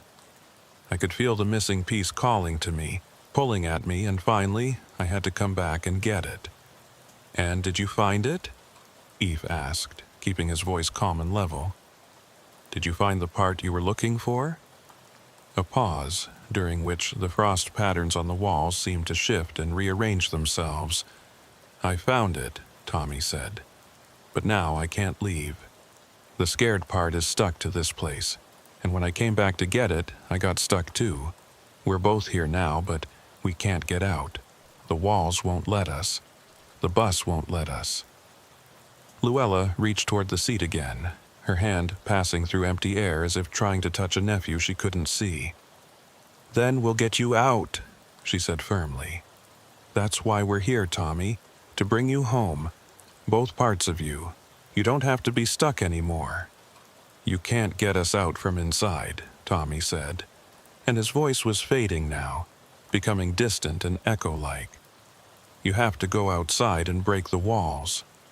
But you have to be careful, because breaking the walls might break us too. We're part of the bus now, and the bus is part of us, and I don't know what happens if you separate us wrong." The voice faded completely, leaving only the sound of wind whistling through broken windows and the steady drip of water condensing on the frosted metal. Luella stood frozen, her hand still extended toward the empty seat, her expression cycling through grief and hope and determination. "We need to go outside," Eve said gently. "We need to figure out what Tommy meant about breaking the walls, about separating him from the bus. But we're not doing it randomly, not without understanding the risks. If he's somehow bound to this vehicle, if his consciousness or his spirit or whatever we want to call it has become entangled with the structure, then we need to be very careful about how we proceed." They climbed out of the bus, emerging into the night air that felt warm compared to the supernatural cold inside. F examined the exterior of the vehicle with fresh eyes, looking for anything that might explain how to break the walls without causing harm. The discrepancy between the two sides was even more apparent now. The southbound side looked like it was slowly dissolving, the metal corroding and the paint flaking away, while the northbound side remained stubbornly intact, frozen in the moment of the accident. "What if it's temporal?" Luella suggested, following his gaze. "What if the bus exists in two different time periods, and Tommy is caught in the space between them? The accident happened on the southbound side. The bus was traveling south when it hydroplaned. Maybe his scared part is stuck in that moment on that side of the vehicle, while his physical presence is trapped on the northbound side where we've been looking for him." It was as good a theory as any, and it suggested a possible approach. If the two sides represented different states of the bus, different moments in its existence, then maybe creating a connection between them would allow Tommy to move from one to the other, to complete the transition he'd been unable to finish on his own. "We need tools," Eve said. "Something to make an opening, to create a passage between the two sides. My truck has basic equipment. Crowbar, hammer, bolt cutters might be enough." He retrieved the tools from his cab, and they stood before the bus trying to decide where to start. The windows seemed like the obvious choice. Break one on each side, create an opening that connected the two temporal states. But Tommy's warning about breaking the walls carefully suggested that random destruction might be dangerous, might sever connections that needed to remain intact. Then Eve noticed something he'd missed before. at the midpoint of the bus, right where the vehicle would have pivoted when it tipped onto its side. There was a visible seam in the metal. Not a manufacturing joint, but something else.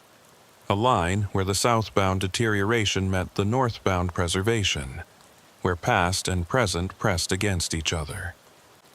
If they were going to create a passage, that seam seemed like the logical place to start. He positioned the crowbar at the seam and looked at Luella. If this goes wrong, if something happens that feels dangerous or harmful, we stop immediately. Agreed? Agreed, she said. But Eve, we have to try. We have to do something. I can't leave him here, can't walk away knowing he's trapped and calling for help. F understood. He positioned the crowbar carefully and began to pry, feeling resistance at first, then a sudden give as the metal started to separate. The sound it made was wrong. Not the squeal of metal on metal, but something organic and wet, like tearing fabric or splitting skin. He kept going, working the crowbar along the seam, creating an opening that widened gradually until it was large enough for a person to pass through. As the opening grew, the temperature differential between the two sides created wind, air rushing from the warmer northbound side toward the colder southbound side. And carried on, that wind was sound. Children's voices, multiple voices, all calling out at once in a mixture of relief and fear and desperate hope. They were all in there, Eve realized. Not just Tommy, but all the children from the accident. The 17 young passengers who'd supposedly gotten out safely, but had perhaps left pieces of themselves behind. Fragments of consciousness that remained trapped in the traumatic moment. Light began to pour through the opening, not from any external source, but from inside the bus itself, as if creating the passage had released something that had been building up for months. It was bright enough to hurt, bright enough that Eve had to shield his eyes, and through the glare he could see shapes moving, small figures climbing through the opening from one side to the other, reassembling themselves, becoming whole again. The process lasted maybe 30 seconds, though it felt much longer. When the light faded and Eve could see clearly again, the bus had changed. The southbound side no longer looked deteriorated. It had caught up somehow, had aged forward to match the northbound side. Or maybe the northbound side had aged backward. Either way, the vehicle now looked uniform, consistent, like a normal abandoned bus, rather than an impossible object existing in multiple states simultaneously. And lying in the grass beside the bus, unconscious but breathing, were two children. Tommy March, wearing the blue jacket from Luella's photograph and the missing backpack still strapped to his shoulders, and a girl, maybe 9 or 10 years old, wearing a school uniform and clutching a stuffed animal. Luella ran to Tommy, dropping to her knees beside him and checking his vital signs with practiced efficiency. "He's alive," she said, her voice breaking with emotion. "He's breathing. His pulse is strong. Tommy, can you hear me?" F moved to check on the girl, finding her in similar condition, unconscious but stable, showing no obvious signs of injury beyond exposure and exhaustion. He pulled out his phone and dialed 911, reporting their location and the need for immediate medical attention for two children found at mile marker 18. The dispatcher asked questions he couldn't fully answer, but he gave them enough information to get ambulances rolling. While they waited for emergency services, Tommy began to stir. His eyes fluttered open, focused on Luella's face, and filled with tears. "Aunt Luella? Did it work? Did I find the missing part?" "You found it," Luella said, pulling him into a careful hug. "You found it, and you made it back. You're safe now, Tommy. You're going to be okay." The ambulances arrived within 12 minutes, their lights painting the median in alternating red and white, their sirens cutting through the night with authority and urgency. Paramedics swarmed the scene, assessing both children with professional efficiency while asking questions that Eve and Luella struggled to answer in ways that would make sense to people who hadn't witnessed what they'd witnessed. How long had the children been here? Unknown. What had they been exposed to? The elements, possibly hypothermia, circumstances that defied conventional explanation. Were there any other victims? Not that they could find, but there might be, and that uncertainty sat heavy in Eve's chest. Tommy was loaded into the first ambulance, conscious and alert but disoriented, asking questions about how long he'd been gone and whether his parents knew he was okay. Luella climbed in with him, promising Aoife she'd call once they reached the hospital, once she knew more about Tommy's condition and what came next. The second ambulance took the girl, still unconscious but stable. Her stuffed animal clutched so tightly in her small hands that the paramedics had to carefully loosen her grip to check her vital signs. Before the ambulances pulled away, Aoife managed to get the girl's description and asked the paramedics to check missing persons reports for matches. She looked like she'd been gone for longer than Tommy, her clothes more weathered, her skin showing signs of prolonged exposure that 3 weeks wouldn't fully account for. He had a terrible suspicion that she might have been missing for months, maybe even since the original accident, and that somehow she'd been overlooked in the initial count of survivors. Highway Patrol arrived as the ambulances departed. 2 cruisers this time instead of 1. Sergeant Tolliver climbed out of the first vehicle, his expression transitioning from routine response to something else entirely when he saw Eve standing beside the bus. Recognition, maybe, or resignation. The look of someone who'd been expecting this call eventually and had hoped it would never come. A younger officer emerged from the second cruiser, immediately pulling out a notepad and beginning the standard documentation process. Aoife went through the sequence of events as accurately as he could without straying into territory that would make him sound unreliable or delusional. He'd returned to check on the abandoned bus. He'd encountered Luella March, who was searching for her missing nephew. They'd discovered 2 children in medical distress near the vehicle and called for emergency services. Everything else, the voices, the cold, the temporal discontinuity, the passage he'd created with a crowbar, he left out, condensing the experience into facts that would fit on an incident report. Tolliver listened without interrupting, his eyes moving between Eve and the bus, and when the younger officer stepped away to call in additional units, the sergeant moved closer, his voice dropping to just above a whisper. "You opened something, didn't you? Made a hole in the side of the bus." It wasn't really a question, but Eve nodded anyway. "There was a seam in the metal, right at the midpoint. I used a crowbar to pry it open. The children came out after that." "Came out from where?" Tolliver asked. "The bus was empty when I checked it this morning. I went through every row, looked under every seat. There was no one inside." "I know," Eve said. "But they were there anyway. Not in a way you could see with normal vision, not existing in the same moment you were searching, but present nonetheless. And when I created an opening between the 2 sides of the bus, between what it was and what it had become, they were able to cross over, to finish leaving." Tolliver stared at him for a long moment, and Eve couldn't read the expression on his face. Then the sergeant pulled out his own phone, scrolled through something, and turned the screen toward Eve. It showed a photograph of the girl they'd found, younger in the picture, maybe 7 or 8 years old, smiling at the camera with gap-toothed joy. The caption beneath identified her as Sarah Brenner, missing since October 24th of the previous year. Last seen boarding school bus 1247 for transport home from an after-school program. "She was on the bus during the accident," Tolliver said quietly.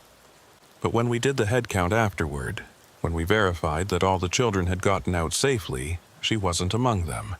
We searched for days, combed every inch of the area, dragged the creek, checked every possible location she might have wandered to. Eventually, we had to conclude she'd somehow left the scene before we arrived, got picked up by someone, or walked away in the confusion. The case went cold after 3 months. Because she never left the bus, Eve said, understanding crystallizing. She got out physically, followed the evacuation procedure, but part of her consciousness remained trapped in the moment of the accident. And over time, that part pulled the rest of her back, the same way it pulled Tommy back. They were all supposed to be gone, all marked as safe and accounted for, but the trauma had created anchors that wouldn't release them. How many? Tolliver asked, and his voice had taken on a haunted quality. How many children were still in there, still trapped in that moment? I don't know, Af admitted. I heard multiple voices, saw several shapes when I looked with my flashlight off. Tommy said there were others, said we instead of I, when he was talking about being stuck. But whether they all got out when I opened the passage, whether some of them chose to stay or couldn't make the transition, I can't tell you. I only know that Tommy and Sarah made it through. The younger officer returned, reporting that he'd contacted the state police and they were sending a forensic team to process the scene. Standard procedure for cases involving missing children, even when, especially when, the circumstances didn't make conventional sense. Tolliver acknowledged the information, then turned back to Eve with an expression that mixed frustration and something that might have been grudging respect. "You're going to need to come to the station and give a formal statement," Tolliver said. "Everything that happened, everything you saw and heard and did, and I'm going to need you to be completely honest, even about the parts that sound impossible, because this situation is going to generate reports and investigations and questions from people much higher up the chain than me. Can you do that?" "I can do that," Eve said. "But I need to know something first. When you came here this morning and investigated the bus, did you really not see anything unusual? Or did you see it and choose not to report it?" Tolliver was quiet for so long that Eve thought he might not answer. Then the sergeant looked directly at him, and his eyes held a weariness that went beyond physical exhaustion. "I saw the mud tracks.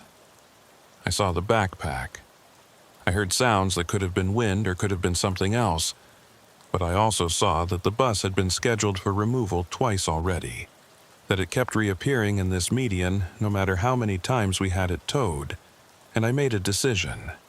I decided that some things are above my pay grade, that some situations require expertise I don't have, and that filing official reports about impossible vehicles would accomplish nothing except making me look incompetent or unstable. So you documented it as routine abandoned property," Evie said. "Kicked the problem down the road. Hoped someone else would deal with it." "Yes," Tolliver admitted. "And that was wrong. I knew it was wrong even as I was doing it, but I convinced myself that one more day wouldn't matter, that whatever was happening here wasn't an immediate threat.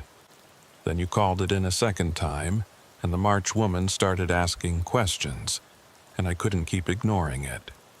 So here we are." The forensic team arrived, along with additional highway patrol units and someone from the county sheriff's department.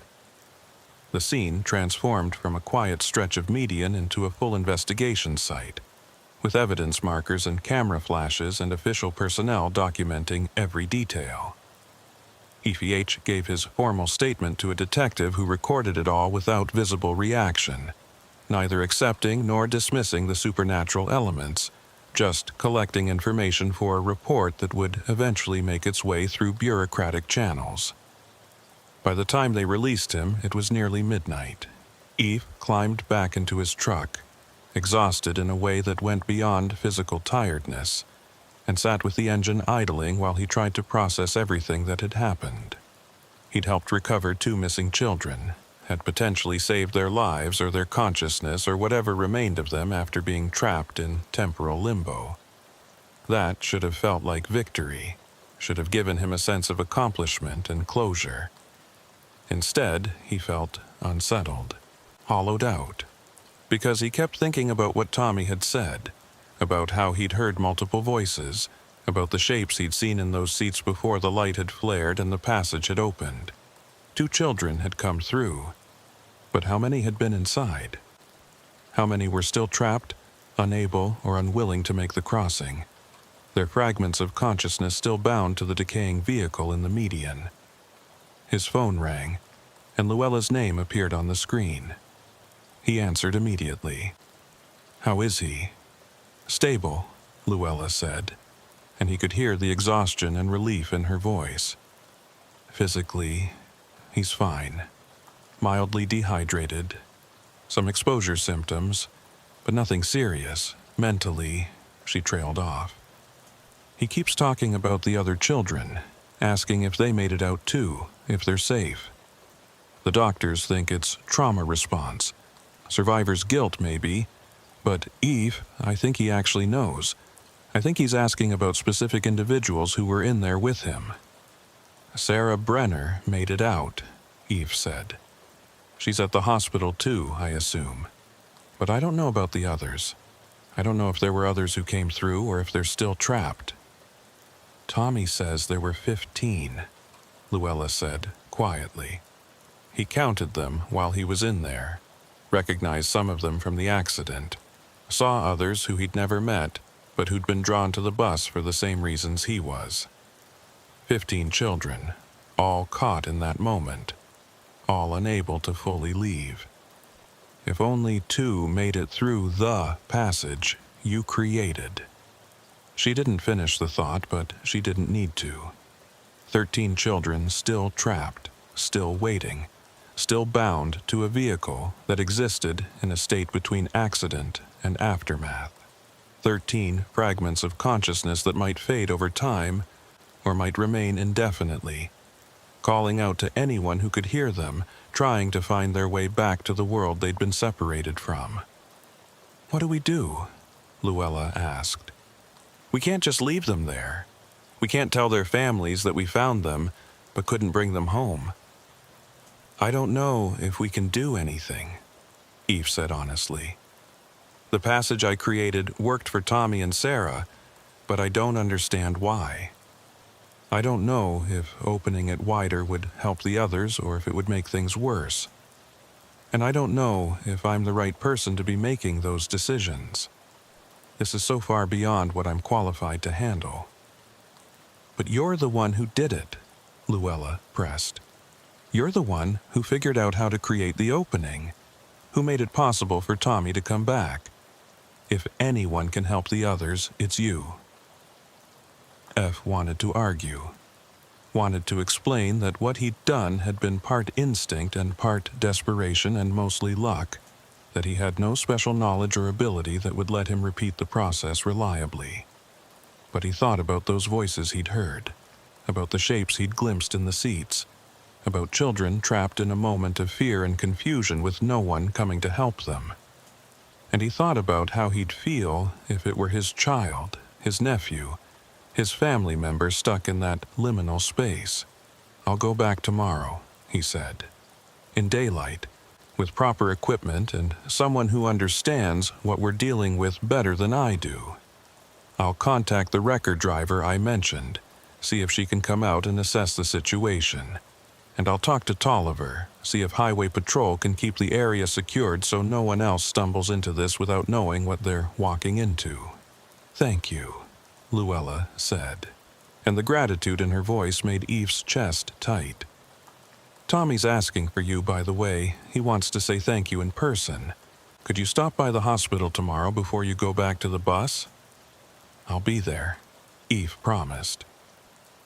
He ended the call and sat in his truck for another few minutes, watching through his windshield as the forensic team continued their work around the bus.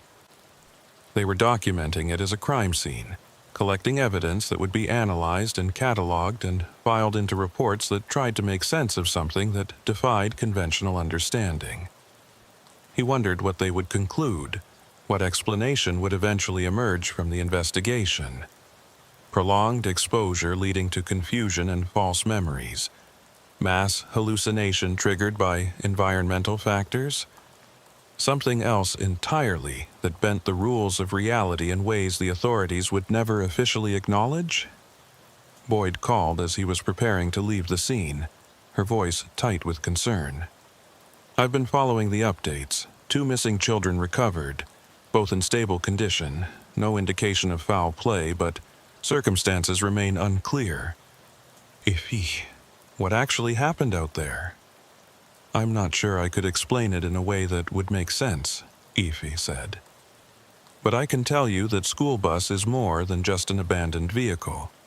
It's somehow holding on to pieces of the accident that happened last year, keeping them preserved in a way that affects anyone who was traumatized by the event.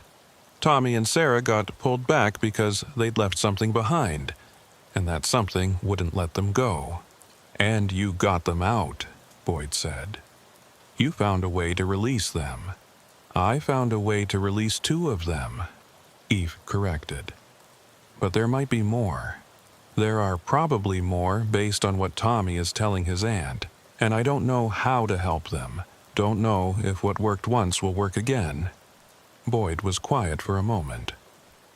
The company is going to want to know why you were at that location after your delivery was completed. Why you weren't heading back or picking up your next load. I'll do what I can to frame it as a Good Samaritan situation. A driver stopping to help with a missing persons case, but you need to prepare for questions. I understand, Eve said. And Boyd, thank you for giving Luella my number, for not dismissing this as crazy when I first called it in. I know none of this makes sense. It makes perfect sense if you accept that the world is stranger than we usually admit, Boyd replied. I've been dispatching drivers for 15 years, and I've heard enough stories about impossible things happening on lonely roads to know that there's more out there than anyone wants to acknowledge officially. Just be careful, Eve. Whatever you're dealing with at that bus, it's not done with you yet. She was right, and he knew it.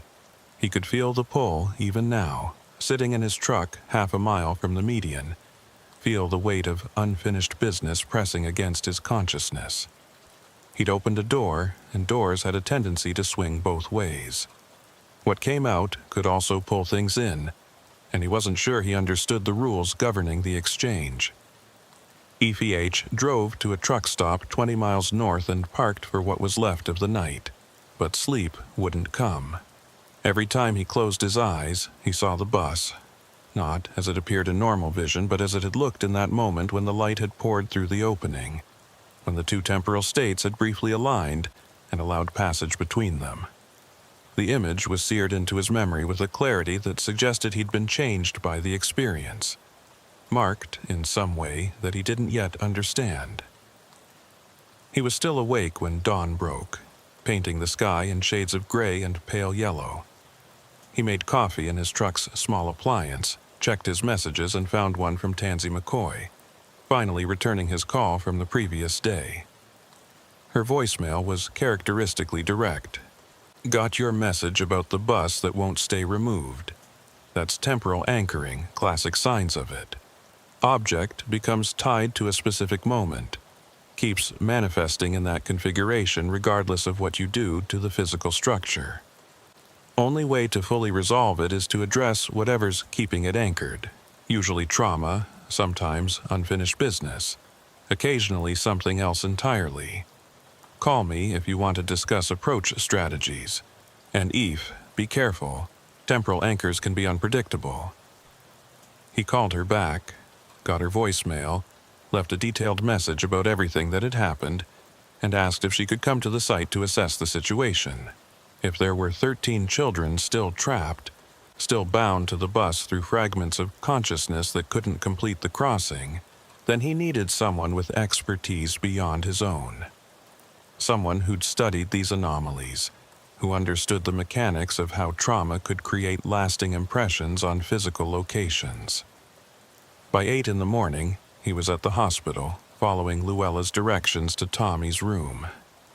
The boy was awake, sitting up in bed with his parents on either side, looking small and fragile in the hospital gown, but alive and present in a way that felt miraculous given the circumstances. He brightened when he saw Eve, waving with the hand that didn't have an IV attached. "You came," Tommy said. "Aunt Luella said you would, but I wasn't sure." "Of course I came," Eve replied, pulling up a chair beside the bed. "I wanted to see how you were doing, make sure you were okay." "I'm okay," Tommy said, though his eyes held shadows that suggested otherwise. "But the others aren't. They're still in there, Mr. Kincaid, still stuck in the scared moment, still waiting for someone to help them finish leaving. You have to go back. You have to open more doors." Tommy's parents exchanged uncomfortable looks, clearly uncertain about how to respond to their son's insistence that there were still children trapped in an abandoned bus. Luella had probably briefed them on the basics, but hearing it from Tommy's perspective made it more real, more urgent, harder to dismiss as post-traumatic confusion. "I'm going back today," Eve assured him. "I'm bringing someone who knows more about this kind of situation than I do, someone who might be able to help the others the same way we helped you and Sarah. But Tommy, I need you to tell me something. When you were in there, when you were stuck in that moment, did anyone try to keep you from leaving? Did anything feel like it was holding you back deliberately?" Tommy thought about this carefully, his young face serious. "It wasn't like something was grabbing me," he said slowly. "It was more like I was connected to everyone else who was stuck there, and we were all connected to the moment of being scared. Like a web, kind of, and leaving meant breaking those connections, which felt wrong because it meant leaving the others behind. That's why I almost didn't come through when you opened the door. It felt like I was abandoning them." "But you came anyway," Eva said. "Why?" "Because Aunt Luella was calling me," Tommy replied. "Because I could hear her voice telling me it was okay to leave, that she'd come back for the others, that I didn't have to stay to prove I cared about them. And Sarah heard someone calling her too. I think it was her grandmother, I'm not sure.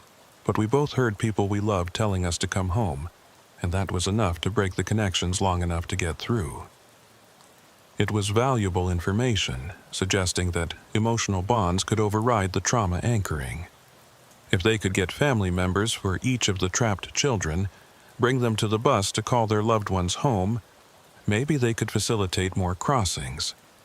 But tracking down 13 families, convincing them to participate in what would sound like an impossible ritual, coordinating them all to be present at the same time, the logistics were daunting.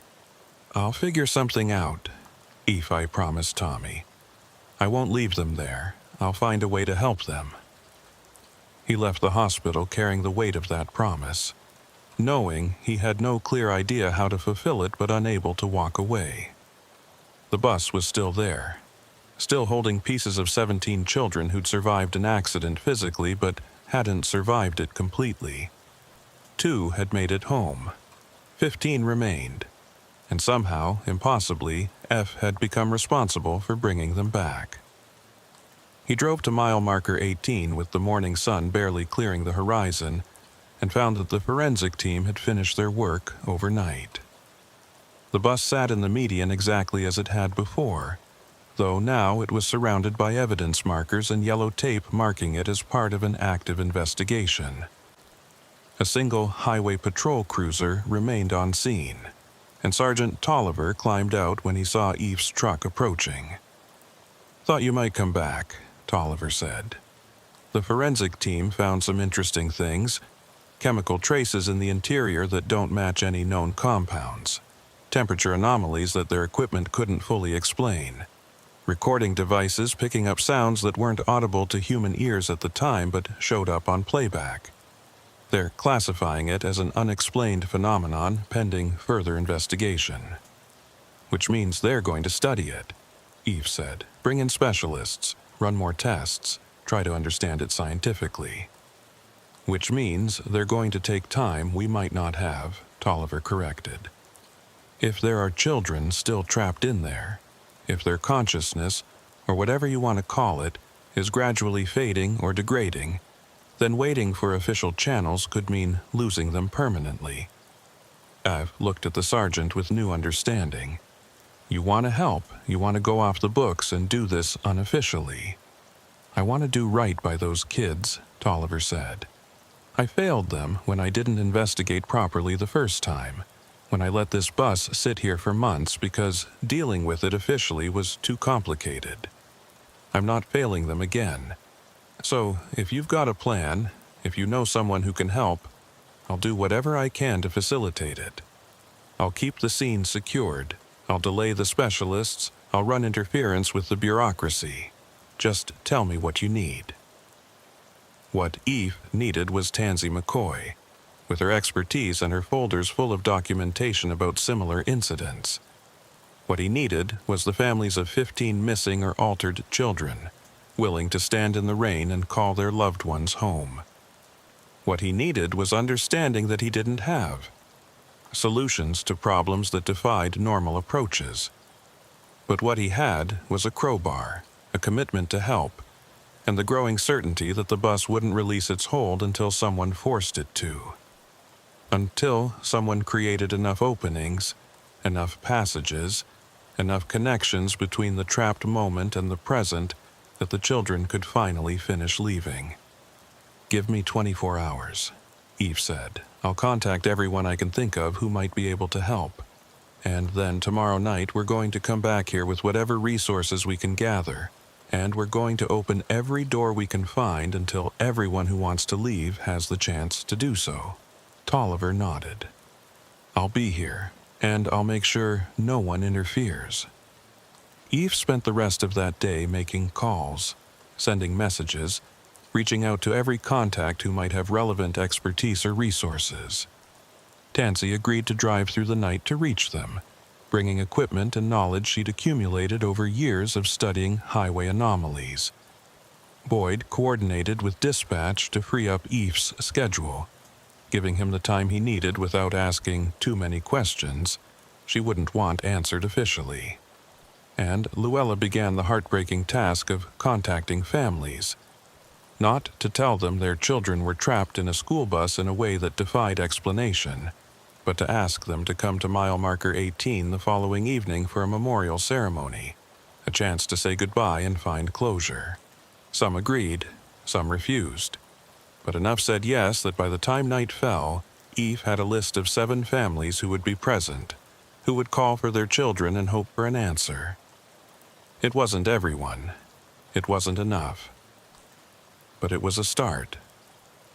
And as Eve sat in his truck that night, parked at the same truck stop where he'd failed to sleep the night before, he thought about doors and passages and the space between moments.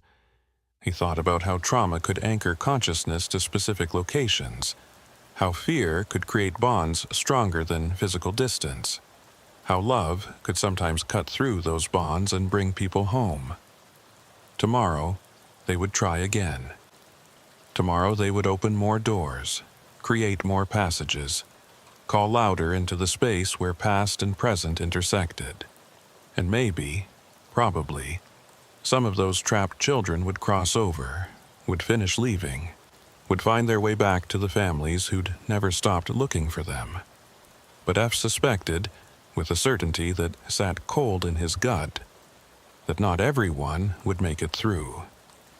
That some fragments were too deeply embedded, too thoroughly integrated with the traumatic moment to be easily separated, and that the bus would remain in that median, holding on to whatever pieces it couldn't release, waiting for the next accident, the next trauma, the next opportunity to trap consciousness in amber and refuse to let go.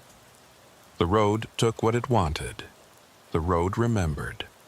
And sometimes the road kept pieces of people long after their bodies had walked away, creating hauntings that looked like abandoned vehicles but were actually monuments to moments that refused to end. EPH closed his eyes, knowing sleep still wouldn't come, and made peace with the fact that he would carry the weight of this experience for the rest of his driving career.